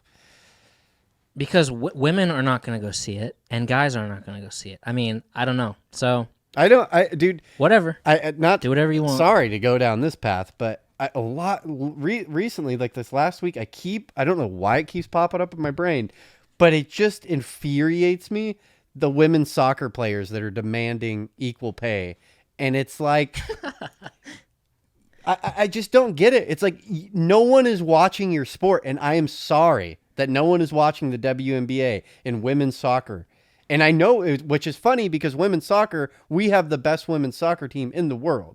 It's so funny how American women are pretty much the best, but American men's soccer players are fucking god-awful at soccer. Not good at all. Oh, and also, I found out after the Bucks game, and it wasn't that big of a news because I don't think a lot of people care about it. I know I don't, but like David Beckham was at the game. But it's like... Isn't that... It's kind of just like, who cares? I don't even know who David Beckham is. I know the Some name. male soccer player. Oh, the really like hot dude. He's like a model, right? Yeah. Oh, but okay. Like, around the world, I'm sure he's a huge giant name. But like, if he's in a Tampa Bucks game, like, I guess a lot of people just don't care. Not in Florida. But anyways, that I don't know that. It's just so silly to me. Demanding like, I want as much money as a man player. It's like, yeah, but he's putting people in the seats. Selling jerseys. That's where our money is coming from. Why are you asking for a $30 million contract? There isn't that much money in women's sports. So you just want us to lose money? Like, are you high? You want us to just give us... we're just going to give you all our money just so that you're fucking happy. That doesn't make any sense. Everything's running a business. The NFL is running a business. You know what I mean? Like, I just find that silly. I mean, I guess as much as they ask for it, they're never going to get it because the money is just not there. If you want more money, make more people come to your games. That's all on you guys. That's yeah. And the same thing you could say with like women actors and shit like that. I guarantee a lot of women actors don't make as much money in like the Ghostbuster thing and shit like that. And it's like, well, sell a product that people like and you'll make more money. You know what I mean? Like, keep pumping out shit like Bridesmaids where it's like a legitimately funny movie, you're going to make money. You pump out a weird woke movie like an all-women's Ghostbusters. I don't know. It's just weird. I think if you were to have a movie that you're like, we got to market this movie towards women, I feel like would be, I couldn't do it. I don't know how to do it. Well, no, but it can be done. You can get women in seats, but it's not with woke shit. It's with 50 Shades of Grey. That shit got women in the seats. That sold a grip of money. Magic Mike or whatever. True. That sold a shitload of money. They know how to get women to spend money, but it's not like, it's not woke enough. You know what I mean? It's not PC enough. It's like... You want to get women in seats, put super hot naked dudes in front of them, and they'll spend money. Yeah. I don't know. But look, if women don't want to go support sports, there's nothing wrong with that. But it seems to me like they just don't want to. But that's okay. They don't have to. They're the majority of the population. There's more of them than there are men. If they don't want to support sports, that's okay. I don't know. Anyway. Yeah. Oh, and then so then the night before flying to Tampa, went to see Dune. Oh wait, before that, I watched the new Leonard Skinner timeline's going fucking. Oh, I know, it's all over the place. Before that, I watched the new Leonard Skinner documentary. I didn't know there was one. If I leave here tomorrow. What'd you watch the it new on? Leonard's Netflix. I'm gonna have to go watch that. You should watch it. It's pretty damn good, dude. The Hell House. Oh man, I don't know if I don't think I would have survived the Hell House. You probably would have been perfect for the Hell House. Me? No, I'm not going to the Hell House. What's the Hell House? I don't know anything about Dude, this. you got to watch the documentary to find out. But dude, the Hell House? Dude, come on. Don't leave everyone hanging here. No, they're from northern Florida. It was just a house right by a river that's like basically a 4-wall shack that they just practice in every day for like 8 hours a day forever. And it's just like a sweat lodge. And they're all just on mushrooms and acid and fucking in there just everyone's like playing and they're just practicing. But then they'd leave all their gear out there, like mics and guitars and amps and whatever. So then it kept getting robbed by like the locals. So then one guy every night would have to sit out there with like a shotgun and a chair and like guard the Hell House, because that was like their studio where they practiced. But it's right by a river, so they had to deal with like snakes and gators, and mosquitoes were just attacking you everywhere. So it's like the one poor bastard who drew the short straw had to sit out there every night and just guard the fucking Hell House and just get like swarmed by wildlife, and then get like someone's trying to break in. Fuck that shit. Jesus Christ. Yeah, you'd think it was good. Think you'd buy a padlock or something like that. Yes, something like that. And then it turns out, like, you know, I found out that like Leonard Skinner was like just as equally popular in Europe as it was in the United States. Didn't know that. But I thought it was really good. Also, not a good documentary to watch if you're going to fly a week later. That's a scary fucking thing to watch because of how it all ends. Yeah. But you should watch it, because even though I'm not into them that much, I still love a good rock documentary.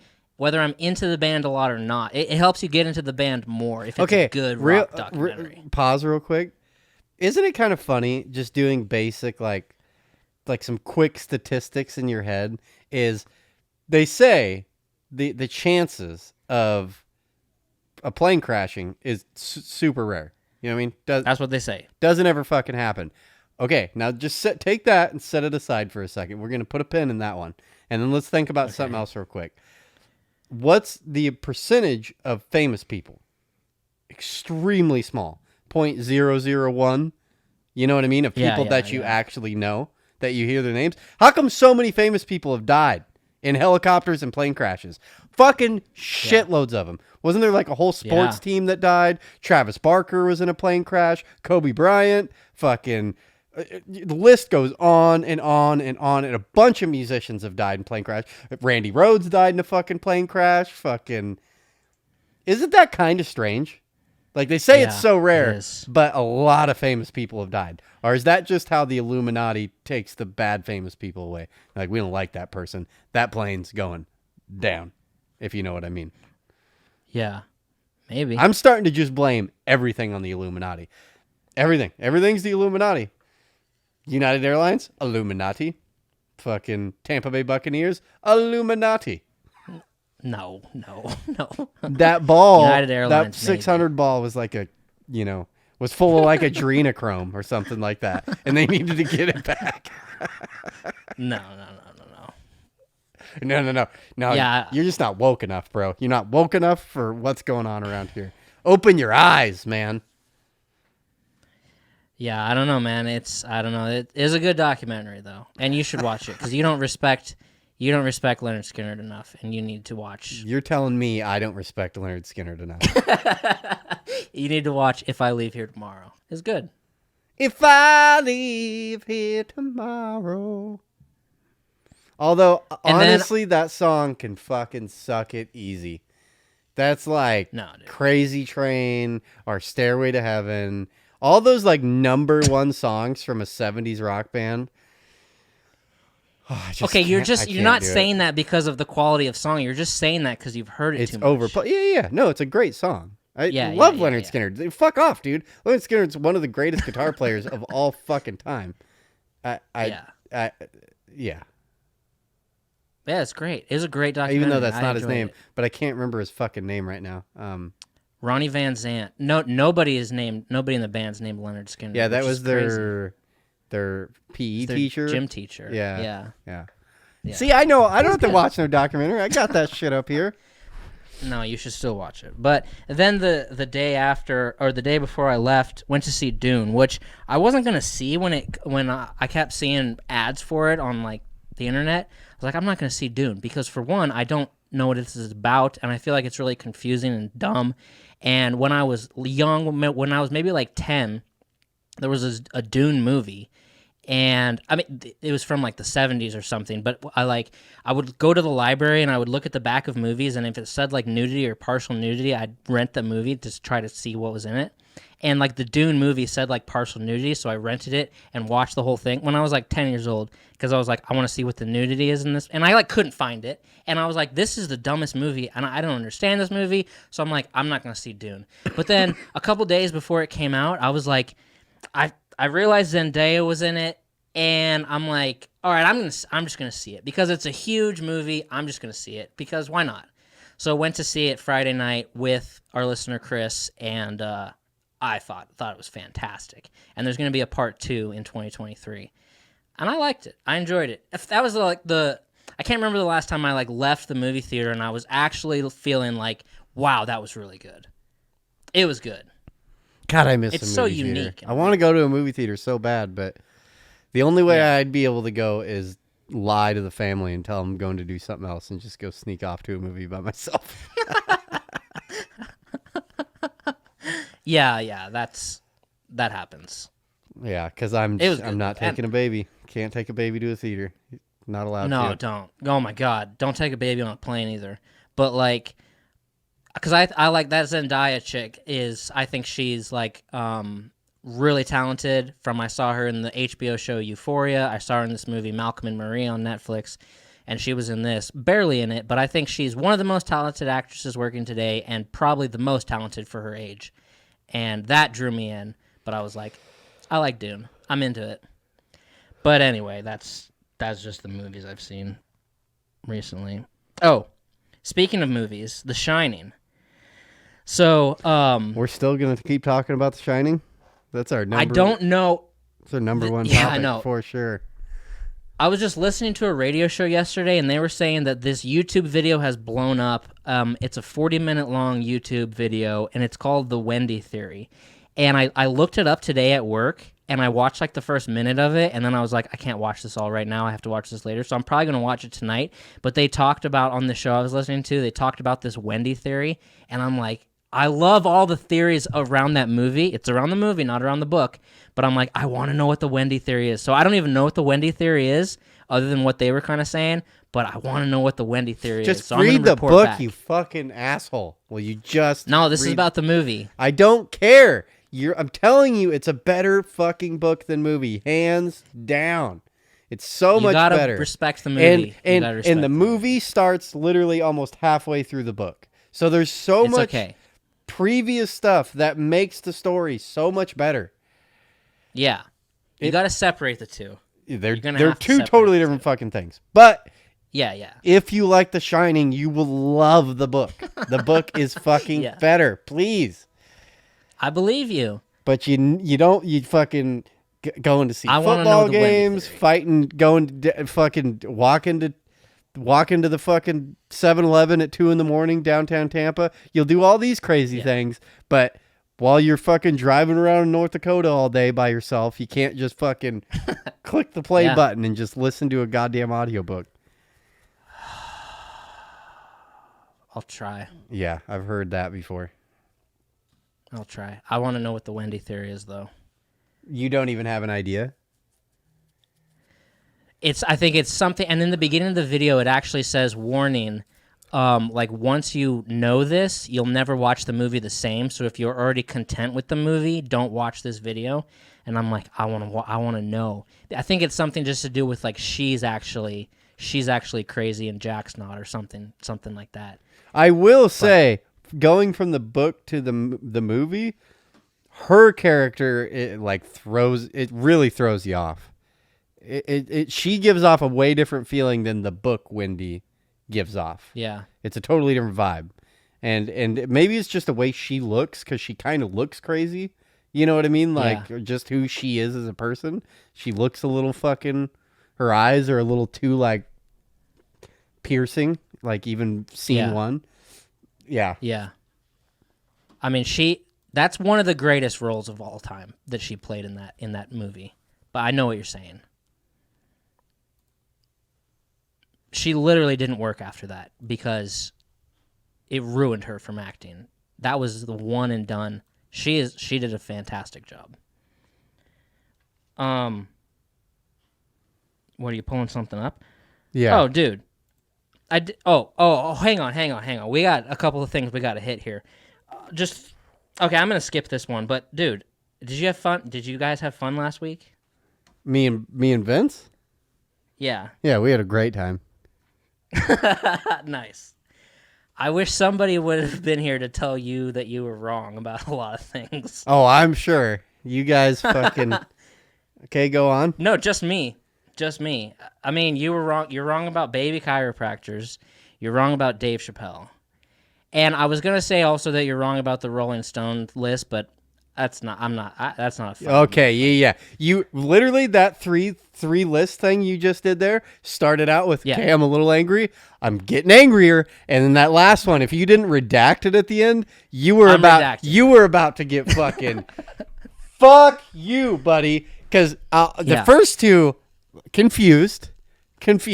Last one, if you even fucking try to defend Public Enemy in the number 2 spot for greatest song of all fucking time across all genres, you are a fucking worthless piece of shit. I don't give a fuck how good you think Public Enemy is. It's not better than Beatles, Rolling Stones, Queen. Literally list 100 bands that are like, no, they've all wrote better songs than that, are fucking Missy Elliott's Don't Burn It Out. Are we living in fucking La La Land? So that one you better agree with, because that's just common sense. So the thing is just that. Oh, so we need to discuss it. I thought, okay, go on. No. I agree with you. That Public Enemy song is a great song, but no, you're right that it doesn't deserve the number 2 spot. Yeah. Okay. So I'm redacting. And I get that. I don't know. I'm not a rap person, and I know that a lot of people talk about. I know there. It's like when you hear real rap fans talk about like a Tribe Called Quest or something. They're just like, dude, you don't fucking get it, bro. And it's like that with, and I know I've heard people kind of with the same talk about Public Enemy, and they're like, no, dude, Flavor Flav, it's not what you think it is. You know what I mean? They're like, it's different than you grew up seeing him with the big clock in the early 2000s. It's like, no, Public Enemy was the shit. It's like, oh, okay, I didn't know that. Right. So right. True. But number two, no. No. Okay, so let's back up. Chappelle. What did I say that you didn't like, or that? Well, you said that he is the you GOAT? need to stop talking so much shit about Dave Chappelle because he is the GOAT. And I said that. But you said he has a double standard when it comes to black people. Am I crazy for even like bringing that up in discussion? Because I'm not crazy, because he went pretty fucking hard on that racism is real in America and that cops are killing black people in the streets. He fucking totes that and believes that. So which to me, my viewpoint, which whatever, he is blowing things out of proportion for what they actually are. And then in the same that same person can then look at trans people and be like, man, they're just blowing shit out of proportion. Like it's not that bad for you people. And it's like, man, that's weird, because you won't shut the fuck up about Black Lives Matter and that you guys are just that it's just way worse for you guys in every which way. Like, your cops are killing you. It's way harder as a black person in America, blah, blah, blah, blah, blah. But then if a trans person speaks up and is like, hey, you're punching down on us, like, blah, blah, blah, blah, blah, blah. These things are hurtful. We are whatever. We're an enfranchised people in the United States. Like, it's not fair that you're doing this. And then he's like, man, you guys can't even fucking take a joke. Like, got it. And it's like, kind of weird. Kind of weird that if they fucking touch your tribe, it's fucking... shut the fuck up. But you can make fun of anybody else. I just think it's can we at least entertain that might be a possibility? Yeah, we can entertain it, but I think when you're saying it's a double standard, that you're using the term double standard incorrectly. Okay. Because my perception is that the argument for trans people is like everybody can be made fun of on the planet, but you guys, it's like, no, you guys can be made fun of too. So everybody can be made fun of, including you guys. Don't be so sensitive. But then he's saying he doesn't want to keep seeing videos of black men killed. And we're talking about murder and we're talking about jokes. Because he makes jokes about black people. Yeah. He's not saying trans people are being killed and saying lighten up. He's saying, you guys are a part of us. We're going to make jokes about you, too. We're going to make jokes about everybody. You guys aren't above people being made jokes of. But then with the black people being killed, I feel like that's not a double standard, because it's not about jokes and jokes or murder and murder. It's about murder and jokes. You know what I mean? I see your point of view. But I just... Yeah. I see what you're saying. I just don't think that... I think this systemic black bullshit is all bullshit. So hearing it about anybody and anybody dying, I think you're never going to convince me that it's just over politicized. Like, it's way more popular than it should be when you have 300 million people and you're talking about one fucking black dude that gets killed. And it's like, okay, even if there's 100 black people that get killed by cops, it's like, there's 300 million fucking people. Like, what? It is not harder in America for a black man. I know that is the most racist shit you can say, but I don't give a fuck. It's not. And he's very adamant. He's very much on the fucking, no, it's harder for black people. Black people are being killed in the streets. And it's like, well, yes, they are. It is happening, but it's not this problem. It's not this problem and they're like, well, you don't know, you're not black. You don't know what it's like to be pulled over as a black man. It's like, nope, I don't. So I guess I can't have an opinion. Well, guess what? You've never been pulled over as a white guy. So you can't fucking say what it's like for us. You can say what it's like. Yeah. You can say what it's like for me in my skin, even though you're not, but I can't say what it's like for you because I'm not your skin. So just shut the just stop talking about it. And then I get that you're talking about murder jokes. I totally get your point there. Totally get that point. Yeah. But it's I was trying to think of examples of double standards, and I'm like I don't think that's a double standard. I think you have I don't know. I see what you're saying, but I don't think Dave Chappelle has a double standard. I think he just has a different point of view than you do. Well, yeah. Everyone has a different point of view than me. Yeah. But I get what you're saying. And totes. Yeah. I just, like, Because I agree with the trans people being like, don't make trans jokes. You're transphobic. It's like, no, everybody gets jokes. White people, black people, we're all going to joke about everybody. Okay, but you know what I mean? But I guess that's their thing. I guess like he can look at that and be like, you guys are just being ridiculous and you're blowing everything out of proportion. It's like, I don't know. I see that comparison. You're not blowing shit out of proportion. Like, I mean, well, you're really going to stand behind BLM when they're burning cities to the ground? I don't know. Yeah. It's really hard for me to stand behind that, and I'm not going to support them, and what they are doing is wrong. And you're justifying supporting a group like that, a fucking terrorist group that just no one will call a terrorist group. It's like, that's a domestic terrorist group. They are going around. The amount of money in the last 2 years that Antifa and BLM have fucking have destroyed in America is a massive check. Yeah. You know what I mean? It's like, I just fuck that. And I get the George Floyd thing is incredibly, that is murder. And of course that's murder. That's fucking murder. But don't fucking cry about something and then get confused when other people are crying about things. It's like right. It's like you're offended by something, they're offended by something. How about everyone just shuts the fuck up? Like, is your life great? Yeah, it is. Shut up. Like, you're saying it's just being hypocritical while you're telling one group to stop being sensitive. I guess it is different. It is different, but it's not that different. It's not apples and oranges different. It's just a little different, but it's in the same fucking ballpark. It's in the same ballpark of like, okay. Black injustices are the end of the world. Trans injustices, man, they just need to stop crying. It's like, that's weird. Yeah. Like, but that's I see. You're right. I agree with you on that, but there's a level to injustice. I'm giving you murder. I'm jokes. giving you murder and jokes. I get that. I get that you're talking about something a little different. Yeah. And I don't know. I reach a point with people where, and I know I'm an outlier on this, where if they do so much good for me, then I'm not going to criticize them anymore. Like with Kanye, a lot of people, you could go down the list. You know, Led Zeppelin did a bunch of bad shit. Guess what? I appreciate them. They've done so much for me. I'm not going to criticize I feel anything. that way too, because I can put on a Michael Jackson album and I stop talking to me about raping kids, because I am loving this music right now, and I will always love that music. But people say, you know, even though you love someone, it's okay to criticize.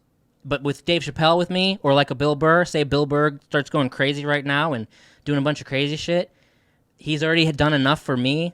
I'm not going to criticize. Yeah. Like, he could do whatever he wants to do. But other people would say, you know, it's okay to criticize, and you just appreciate that one album, and then you can tell them to fuck off for the rest of their life. And I don't know. But with Chappelle with me, no more. I would never criticize. Okay, but you know what I mean? If I really think everything that was just said over the last 2 episodes about Dave Chappelle and everything I've ever said about that, it's really just me kind of playing devil's advocate on that shit. Because one, Sticks and Stones is the best special of all time. I don't give a fuck what anyone says.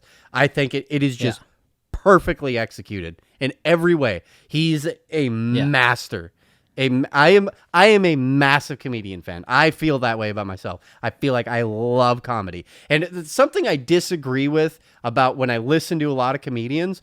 Like, I was listening to Two Bears, One Cave, Tom Segura, Bert Kreischer, and they brought up, they were talking about, he was like, man, if my daughter would never date, Bert Kreischer was saying, my daughter would never date someone that likes me, that likes comedians. You know what I mean? Yeah. Like, she wouldn't do that. And he was like, man, they were talking about like hypothetical situations of them running into like boyfriends of their daughters and asking them, hey, who do you like in comedy? And he's like, yeah, if they say certain names, you'd be like, what? Yeah. Like, you're a loser. You know what I mean? Saying like, yeah. Like, and essentially they were saying like the biggest names. You know what I mean? Like, oh, I really like fucking, like a Dane Cook. I can't even remember who the example. They got really nervous about starting to drop names. You know what I mean? Because they're like, but they're like, man, if he came in and he was like, oh, I fucking Dice Clay or those like ones that they're essentially like, comedians always give props to like the ones that were underappreciated, like Andrew Dice Clay or fucking, you know what I mean? That never got like the Richard Pryor status or the fucking blah, blah, blah. And it's like, no one today will just admit. And it's like, dude, comedy today is better than it was in the 80s and 90s. I'm sorry. And I get that it's nostalgic for comedians to look back at their childhoods. And they're like, man, the first time I saw Pryor or the first time I saw Clay or Kinnison or all these old guys, it's the best. That special is the best. Chris Rock's, whatever that one is, the one where he's in the leather suit. That is most comedians' holy grail of stand-up comedy. It's like, but Bill Burr's specials, Chappelle's specials, Tom Segura's specials, all of them are better than all those specials. They really are. It's funnier material. I don't know. And maybe it's just because it's a different time frame to where just all the things they're talking about back then, they're not relevant anymore. So it's not as funny as it would have been back in 1980. But I really look back at it and I'm like, no way. And no comedian will agree with me. I know I'm on this weird hill by myself, but I'm like, stand-up comedians today, Dave Chappelle is better than every other stand-up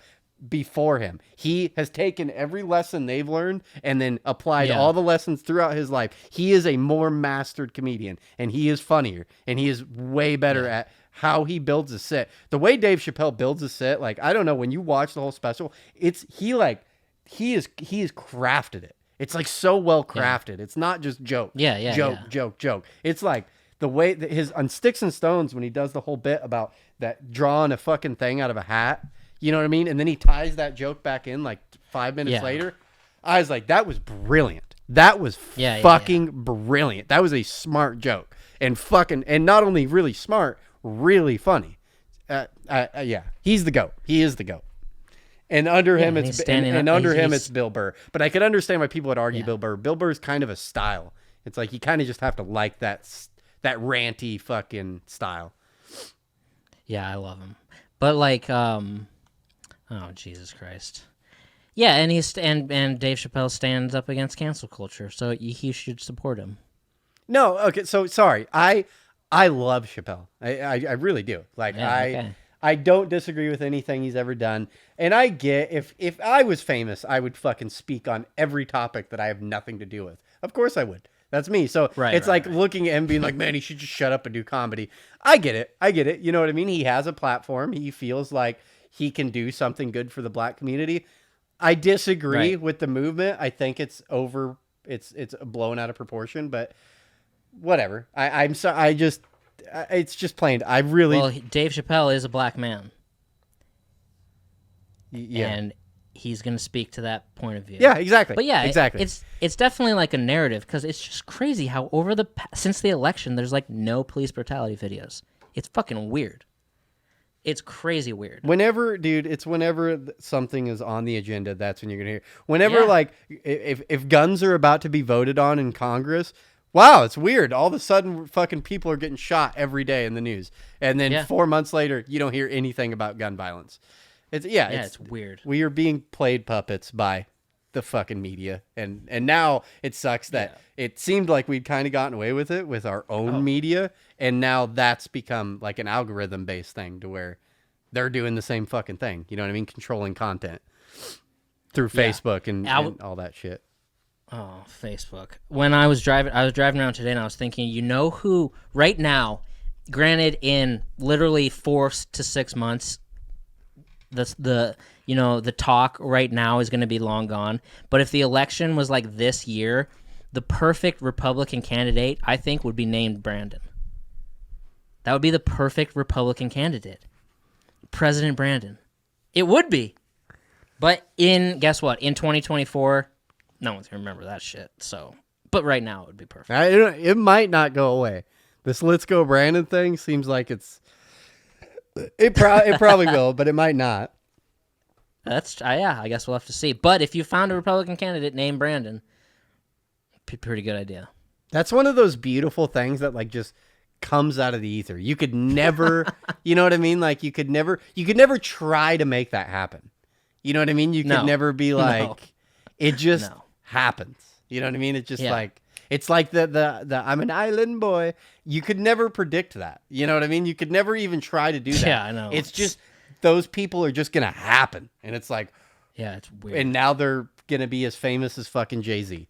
For 2 years, they're going to make a shitload of money. Yeah. Yeah, and then you have me, 5 gin and tonics in, looking up at the sky outside of Tampa, Florida, seeing a plane pulling a Let's Go Brandon sign. What the fuck? The world's a crazy place. Yeah, it is a crazy place. Have you heard the new Adele song?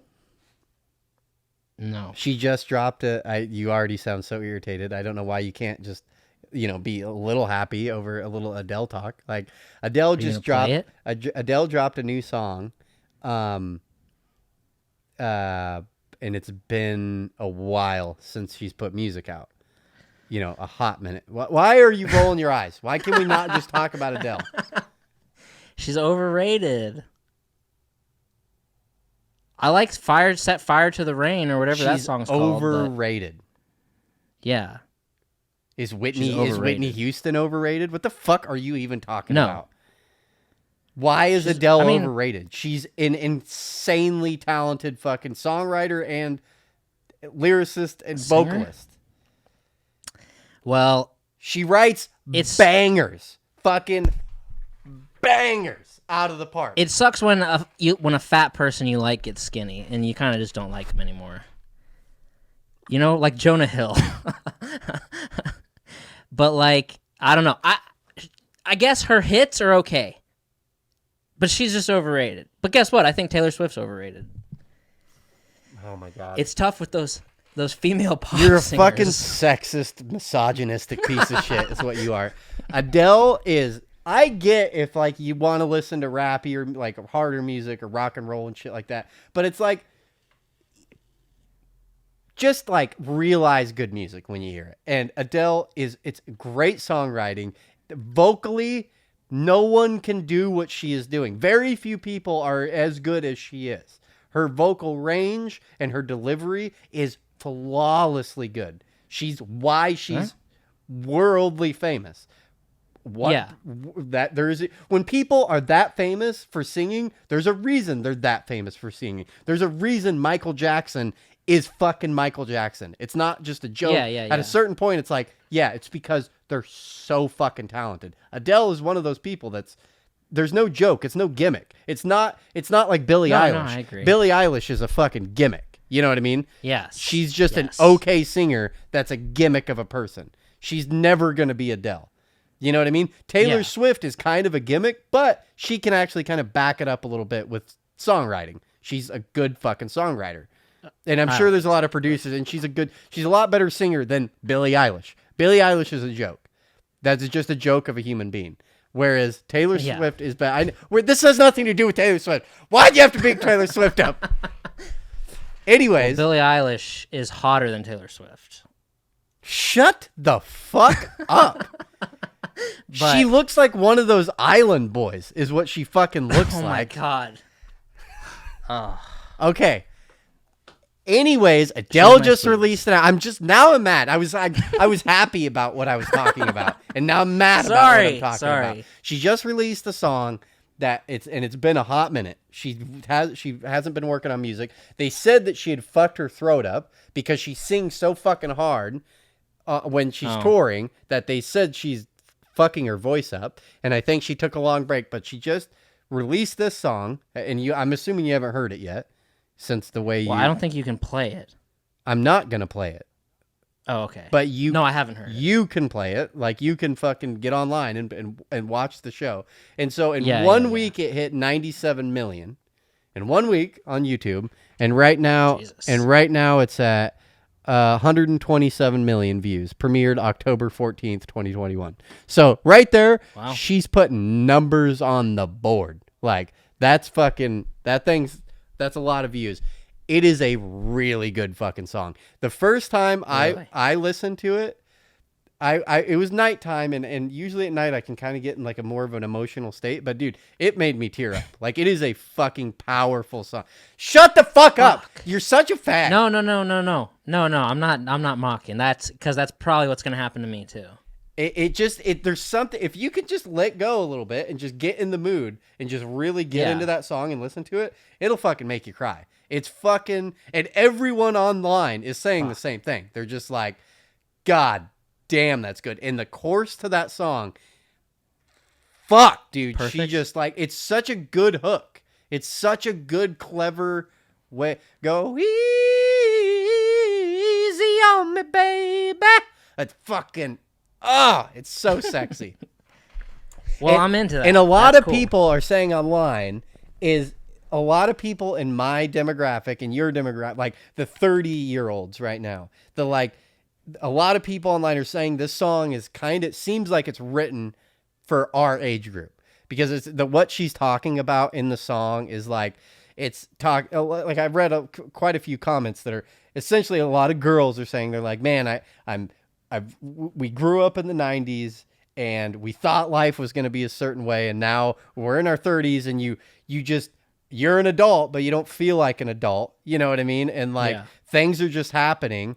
And that's kind of what the song is about like, like one of the lyrics is like, go I don't know. She's like, I feel like I was just a child, fucking, I don't know. It just feels, it seems like it's written for our generation of just like, and it's like, go easy on me, go easy. I'm sorry. I didn't choose for life to be, I don't know.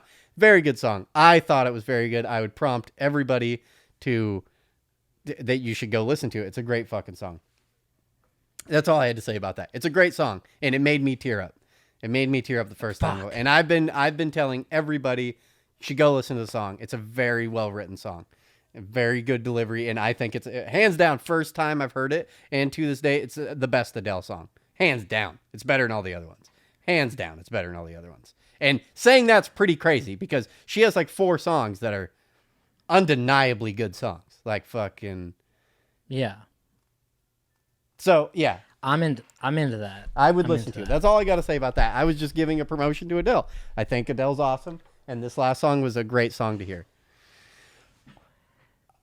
Well, she is 33, so that makes sense. Yeah, she's right in our age group. And she's getting hotter, dude. Where she, in the video, dude, she's fucking. My God, I'm not watching the video. Why?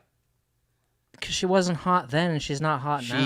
She's getting hot, dude. She's lost a lot of weight, and she looks womanly now. She looks like she's like a hot mom. She's like a sexy, like red lipstick. You like a business lady, like a 35-year-old like professional business lady is what she looks like, and she's good looking. She doesn't have that like fat face anymore that kind of makes her look like I don't know, Melissa McCarthy or something like that. Enough with the Melissa McCarthy. I knew you were going to say that.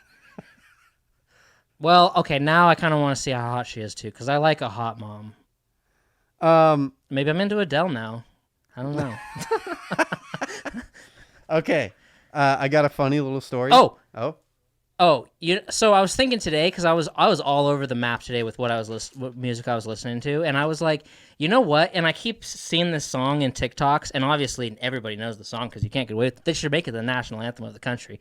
But I'm like, it's really crazy how if you went back and you told us that like Mr. Brightside is gonna be the song of your generation, like nobody would have predicted that. But I'm not mad about it at all. I'm perfectly content with it. I love that that's like the song of like my age group. It's like the anthem song. And I'm fine with it. I'm not, and a lot of shit I talk about, like, I don't know, like Tom Petty or like a bunch of artists that I'm not really big into that other people are, is I'm like, or the Chili Peppers, where I'm like, why are we still listening to this? Like, it's been 40 years, 30 years, like, but with that, I'm like, I'm fine that it's still a song. Like, I'm not mad about it being overplayed. It's a good song, and that's the Killers, right? Killers, Mr. Brightside. Yeah. I don't think it's been overplayed, what's weird to me is other than that song, I'm kind of done with the Killers though. I've noticed myself when the Killers comes on, I'm done with it. I've heard the song too many times. Just skip it. Yeah. It's like I've just done. But Mr. Brightside's a very catchy and kind of different than the rest of their music. But it's weird to me. Every time I hear the song, all I can see is the end of Train Spotting. It's done that to the movie now. Is so connected to the song that all I see is him happy walking down the street, like becoming a realtor at the end of the movie, like being done with his drug life. Do you remember that? It played like the climax of the movie. That song kicks on, and he's like, "I'm going to start a new life." I don't remember that, but that's cool. That's cool. It's kind of like how Tarantino did that with fucking that one song in Reservoir Dogs, because now you can't hear that song, and it's all you think about is the cop getting the shit kicked out of him when that song comes on. Stuck in the middle with you, and I don't think I'm gonna give it tonight. Yeah, I've been sitting in restaurants and that song's on, and I'm like telling people all I can think about right now is Reservoir Dogs.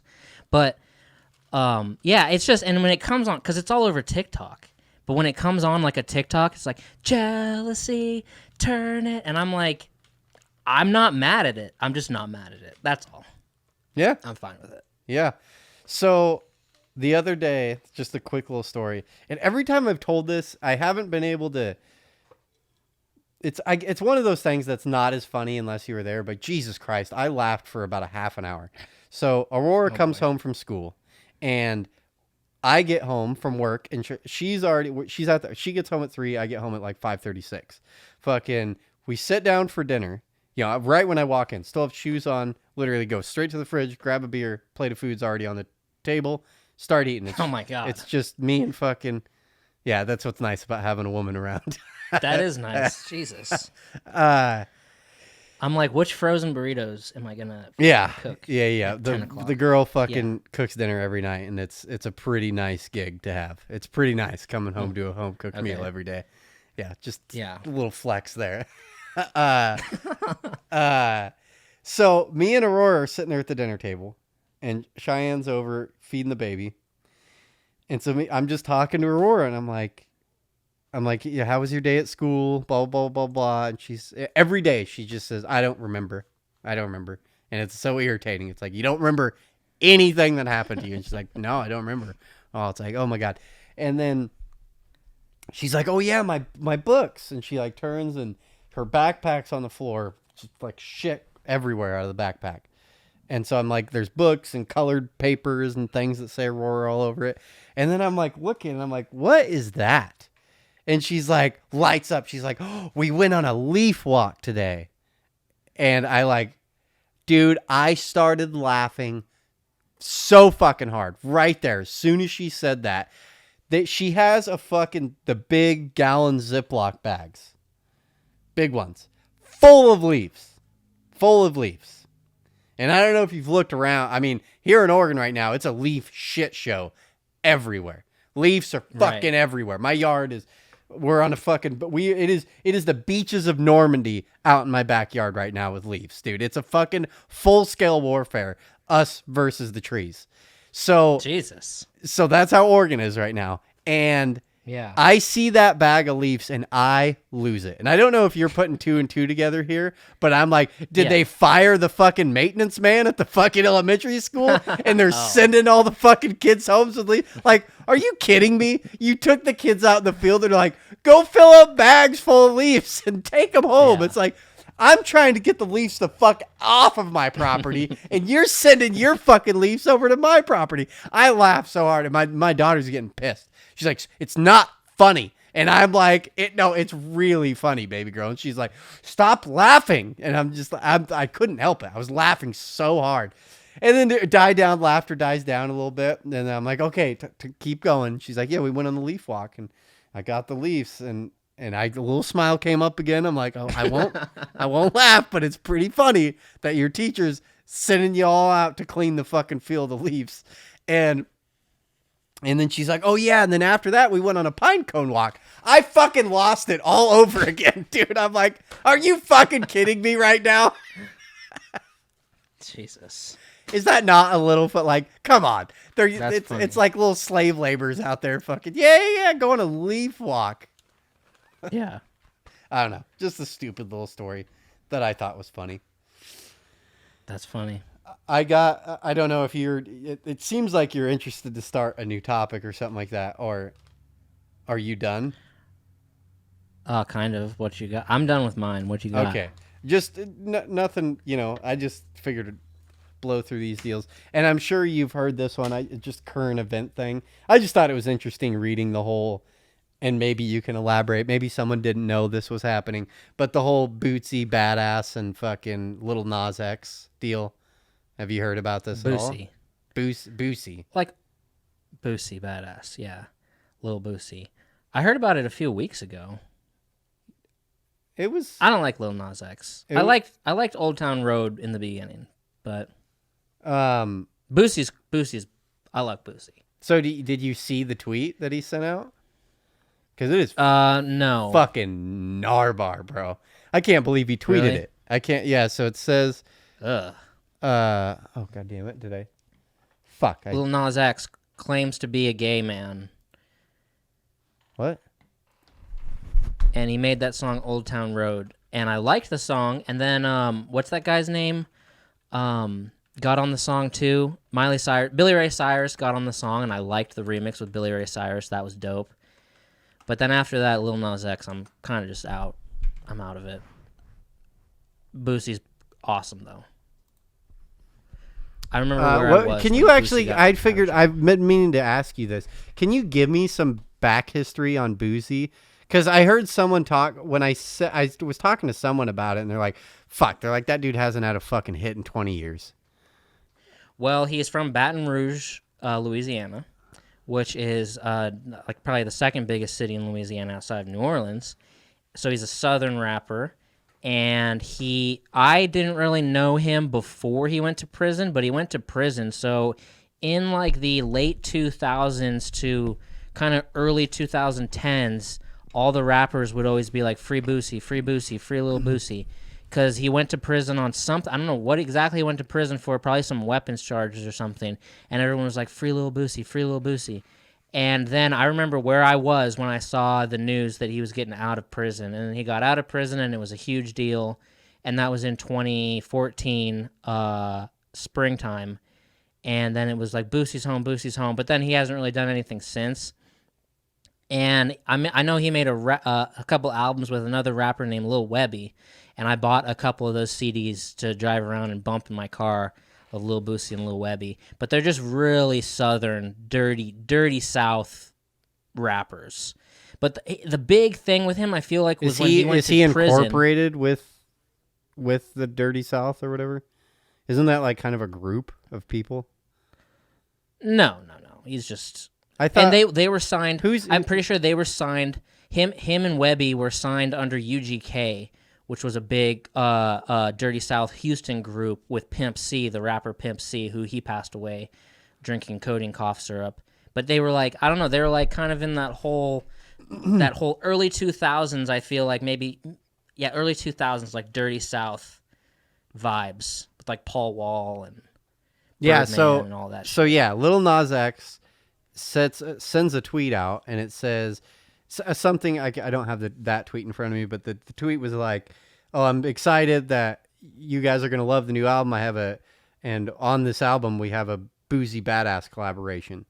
And then so the next day, this is what Boosie wrote. He said, "So when's the industry rapper? Oh shit! God damn it! Wrong tweet." God damn it. Blah, blah, blah, blah. Oh my God. I wanted to read the actual tweet. It says, it was essentially saying like, yeah, it was Narbar. It was like, shut up, you fucking faggot. Like, go suck some dick. Or he's like, don't talk to fucking OG gangsters like this. He's like, go suck a dick. You said faggot like twice. And then was like, hashtag go kill yourself. He's like, if you killed yourself, no one in this industry would give a shit. Yeah, it was pretty Narbar fucking pretty I couldn't believe it. Like, I thought everyone knew at this day and age, like, You can't go online and say anything like that. You'll be fucking booted permanently off of everything. You know what I mean? Like the president of the United States was kicked off of fucking Twitter. So you know what I mean? And he ain't going out saying anything even remotely close to as hardcore as what you just said. Like, you definitely, I know the F word is off the table. That's like gone now. And then not only that, I know in the internet community, telling someone to go kill themselves, that's like, bam, done. You're done. You know, that's like in every terms and conditions. Like, you can't tell people to kill themselves. Yeah. I mean, that's just a kind of old school street guy. Yeah. Going online. And it not crossing over very well. I know he has done interviews since then explaining himself. I mean, it's so obvious though that, like, come on. You know what I mean? It's kind of funny with the climate, what it is today. It's kind of funny, like, the whole rap community. You know what I mean? It's kind of like they've all just kind of went on silent for the last 5 years, because it's like, if you listen, what rap has all been about and what they say and what they do in rap is not PC in any way. You know what I mean? It's like, no. Listen to Eminem's first album. It's just, what, you think I'm a fucking faggot? You suck my dick, you fucking faggot. It's like, whoa, you couldn't release an album today saying any of that. No, and then, I mean, outside of that, it's all just like, you know, with women, just like, you don't want to hear them talk. Yeah, exactly. That's another. It's like it's like everyone in the rap community has kind of gone silent, because it's every rap song ever is like, I got a bitch on my dick, and you know what I mean? It's like, huh? That's pretty misogynistic. You know what I mean? And no one's like calling him out for that. Yeah, they have, but it doesn't get much traction. No, and just a few years ago, rap became the #1 music genre in the world. But I feel like it's dead now. So, I don't know. I feel like it's dead. Pretty dead. What are you saying there? Like, is that a real statistic? Yeah. Oh, yeah. What do you mean? It's the biggest in the world. Like the biggest in the world. Like the most selling? Yeah. It is. And definitely most influential. But that was a few years ago. Now I feel like, I don't know. I feel like it's kind of gone. I don't even know. I don't know anymore. At least like real like lyricism is gone. Not saying it doesn't exist, but it's not going to be dominating. Yeah, you have all you're left with is you have the Island Boys. Like, it's just it's all about a hook, and that's it. Yeah. Yeah, I like listening to. I don't know. I don't like. It's not my preferred music choice, but I don't know, when you like come across the TikTok and it's like some dude that's like legitimately good at rapping. It's like, why aren't people making music like this anymore? You know what I mean? Like, why isn't it? I don't know. Why isn't it like based around like really good lyrics? It's like, oh shit, that was. It used to be all I listened to. I've been meaning to ask you, how did you feel about Donda? The album? Yeah. Is it really good, or did we talk about? I don't think I ever asked you. Is it good, or no? I mean, I listened to it maybe twice through, and then that's it for me. So it's not banging. Nothing really stuck with me. There was a few parts with like that sounded just incredible and sounded amazing and sounded like I was being like lifted up into the heavens, but nothing really stuck enough for me to go back after that.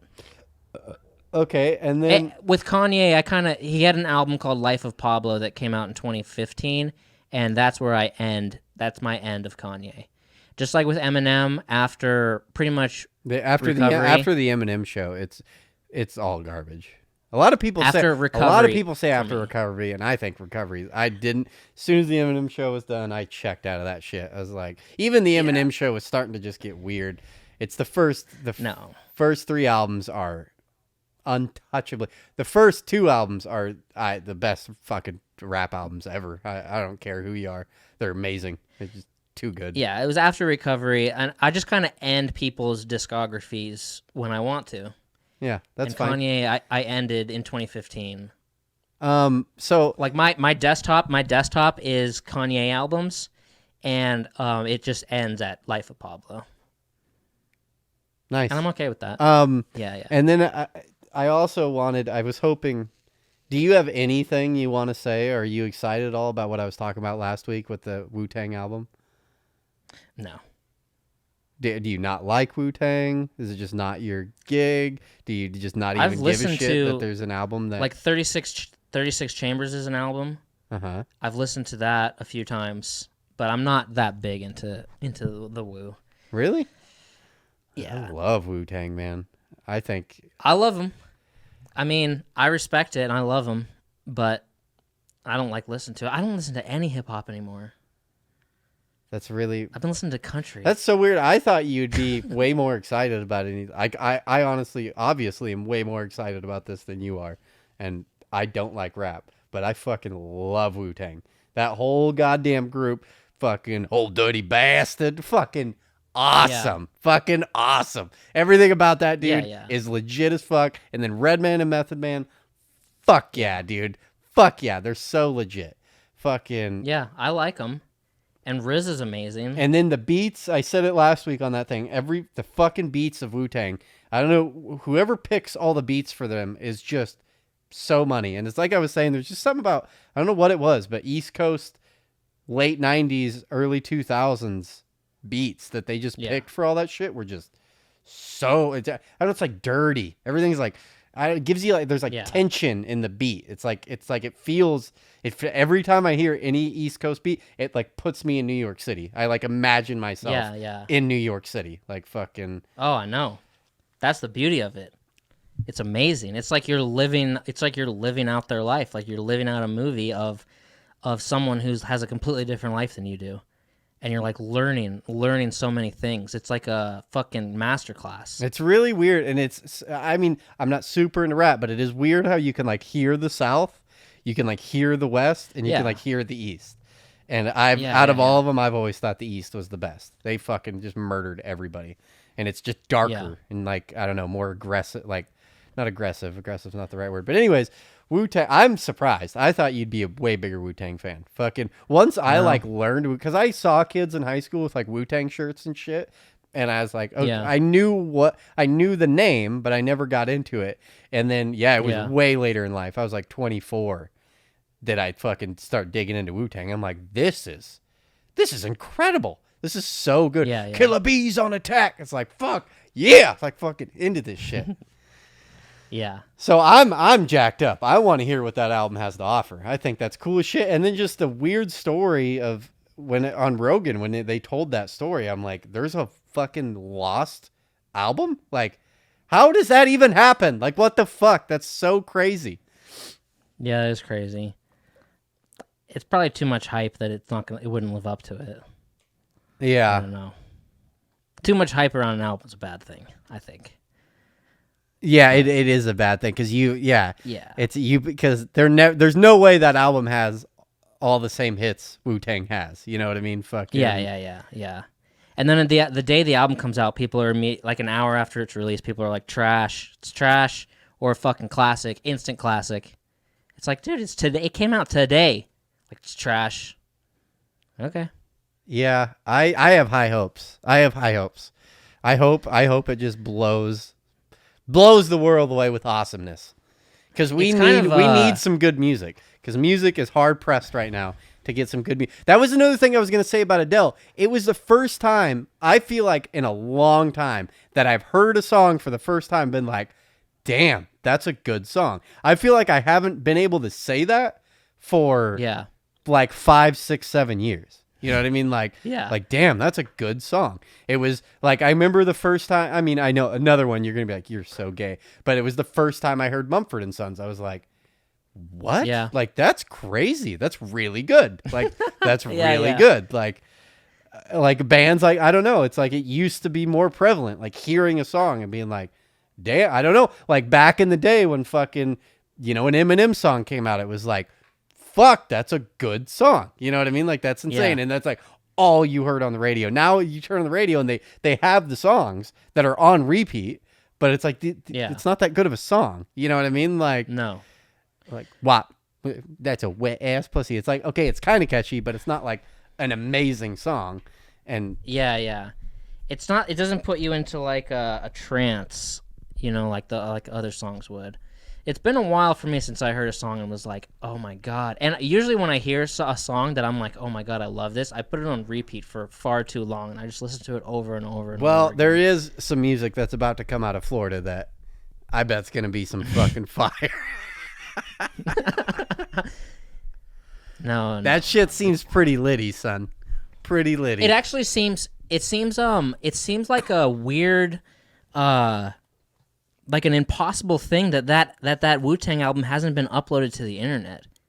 Yeah, and dude, that's another thing is, wouldn't it? You'd think it'd be a digital thing. And I was reading this deal, and was it a cassette tape? And they were saying that yeah, like I said last week, is like they had to go into a room and they like guarded fucking dudes with guns and shit to make sure that the album was on the disc and shit like that. You know what I mean? And like, smart. Yeah. You don't want to be sold an empty disc for millions. But yeah, you'd think it would just be a file on someone's computer. Well, I get, I guess when you're at, I don't know, when you're at a Wu-Tang level and you sit down in a recording studio, that shit's on a track. You know what I mean? Like that shit has a physical fucking copy. That ain't done on someone's fucking computer and it's just a digital file. You're talking about a Wu-Tang album. You're going and you're tracking that shit on real tape. Yeah. I assume. Yeah. And I mean, it's like Kanye has a history of like, say he wants Boosie Badass on his album. He won't like send the song. He'll fly you to the studio because nothing's being sent. So when he was recording in Hawaii, he was flying people to Hawaii. He's not sending the stuff over the internet. But that was back in the day when people were like... Just for safety issues. Yeah. But there was a period of time where there was like a leak problem. It's not really a problem anymore. But I'm surprised that Wu-Tang album hasn't been leaked online. Really surprised. Like, could you have a digital copy on a thumb drive, sell the album for $10 million, then leak it online anonymously on Reddit or something? That's kind of shocking. Maybe it doesn't even exist. I don't know. The world does need some good fucking music. Even though it's out there, it's just not popular. When I heard that the 21 Pilots song Chlorine, that's the last time I think that I was like, God damn, this is a good song. Okay. It's going on repeat. Okay, them actually, I think they are like one of the saving graces in music right now. Is that those guys are writing insanely good music. 21 Pilots, I fucking love that band. And I shouldn't love that band. I kind of hate music like that. Like a lot of times I'll think that shit's gay, but yeah, dude, they're just every song that kid touches, he fucking can just write. He can write. He's fucking like you could be like, okay, maybe he's a one-hit wonder, at the beginning, and then it's like, well, man, he just keeps writing good songs. And then the one where I was truly, because I was already sold on him, but I was truly like, this kid's a fucking genius, is when the Pandemic song came out. We were like 3 weeks into the pandemic. I was like, what? And dude, no fucking, long albums a song takes to record, edit, mix down, master. Like when it's a pro level song, you don't do that in a weekend. You know what I mean? Like that's not a weekend ordeal. You fucking sit down and it gets hashed out and it takes a good amount of time to go through and make sure it's perfect. 3 weeks to put a radio play song up on the air. That's insane. That's insane. Yeah. Yeah. The first time I heard them, I hated them. And I don't like that song Heathens. And I'm not too big of a fan of the new album. But they have some pretty incredible fucking music. Yeah. For sure. I will agree with everything you just said. Heathens is my least favorite song. But they have like 15 songs that are like B songs. Oh, yeah. That aren't getting the radio play that are just incredibly good songs. That radio song where he's talking about and somebody stole my car radio, and now I just sat in silence. It's like, dude, that song. I thought that was genius. Yeah, it's such a good song. Such a good song. And then they go like when they do the Elvis song that he does on ukulele, murders that fucking song. Wise men say he does only fools, but he fucking does it on like 2 octaves high. It's fucking incredibly good. And then he does like that House of Gold song where that's a all acoustic song. So his range of he can go to rap. He can literally do almost any style of music. You know what I mean? Yeah. Like, and write a hit song. Love those guys. Can't say enough good shit about that. And I feel like we've talked about it, but it bums me out so much. My buddy, right when they first started touring, told me about that band. I'd never heard of them. And it was a kid I worked with, and he's like, dude, there's this 21 Pilots band out. He's like, they're fucking badass. He's like, let's go see them. They're coming to Portland. And I was like, what? What are they? And he's like, they're kind of like rap rock. And I was like, nope. Nope. Yeah. Not going to that show. That sounds gay. And then looking back at it, like, oh my God, I could have seen them before they're in super arenas. Because now, once a band hits their level of fame, it's so dumb. I don't want to go to an arena to see a show.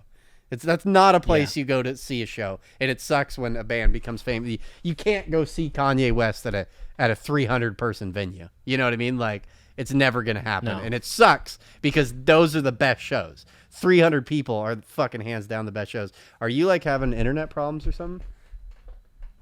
I'm just pulled up. I've pulled up my why am I glitching? Your pixels went you went down to 320 instead of 720. Oh, okay. Yeah, kind of a little bit. Yeah. Rock and roll. Yeah. Rock and roll. You want to wrap this bitch up? Or were you looking up something in particular? No, I've pulled up my CPU usage and just watching it, and it's at 100%. Oh, and I guess one last little update. Well, tomorrow's ending day for deer, so Daddy didn't get a deer, so I'm pretty bummed about that. Well, that's dumb. Yeah, I'm not very happy. Tomorrow's Halloween. Are you going trick-or-treating? Yeah, of course. I got 2 fucking kids. Of course I'm going trick-or-treating. Okay. I think last year you said trick-or-treating was canceled or some shit like that. So, well, I went last year and it was weird. It was a weird Halloween, I'll tell you that much. But I think we're coming out of this weirdness. Even in Oregon, it's starting to get a lot of people are fucking kind of over it. Whereas last year, this time, people were still very scared. Very fucking, it's going to kill us all! Yeah. You could just dress as COVID. Well, you'll have to report back. I'm going to hide in my house and watch football. Oh, go have fun and give some kids some candy, you fucking Grinch, dude. Yes, because if you were 30 and lived alone, your idea of fun would be to dress up and give kids candy. You don't have to dress up, but at least be... I get what someone's going to call the cops on me. There's a guy giving candy out, and he doesn't have kids. He's a fucking pedo over here. Okay, well, we love you guys. It was good. We finally got an episode in after a month. So, yeah, we'll see y'all later. Bye. So baby, meet me down by the Roanoke River where the cool dark water meets the full moonlight. If we can sneak away, maybe we could be together. Candle by stop love tonight.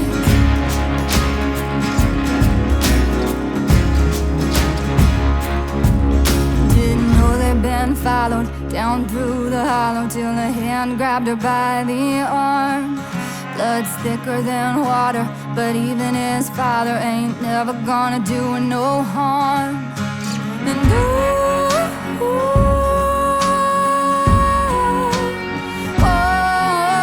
And whiskey on his breath, they were scared to death, and he was meaner than the devil himself. It was him or them, and you can call it a sin, but the Roanoke River won't tell. So baby, meet me down by the Roanoke River where the cool dark water meets the full moonlight. If we can sneak away, maybe we could be together. Candle by stop love tonight.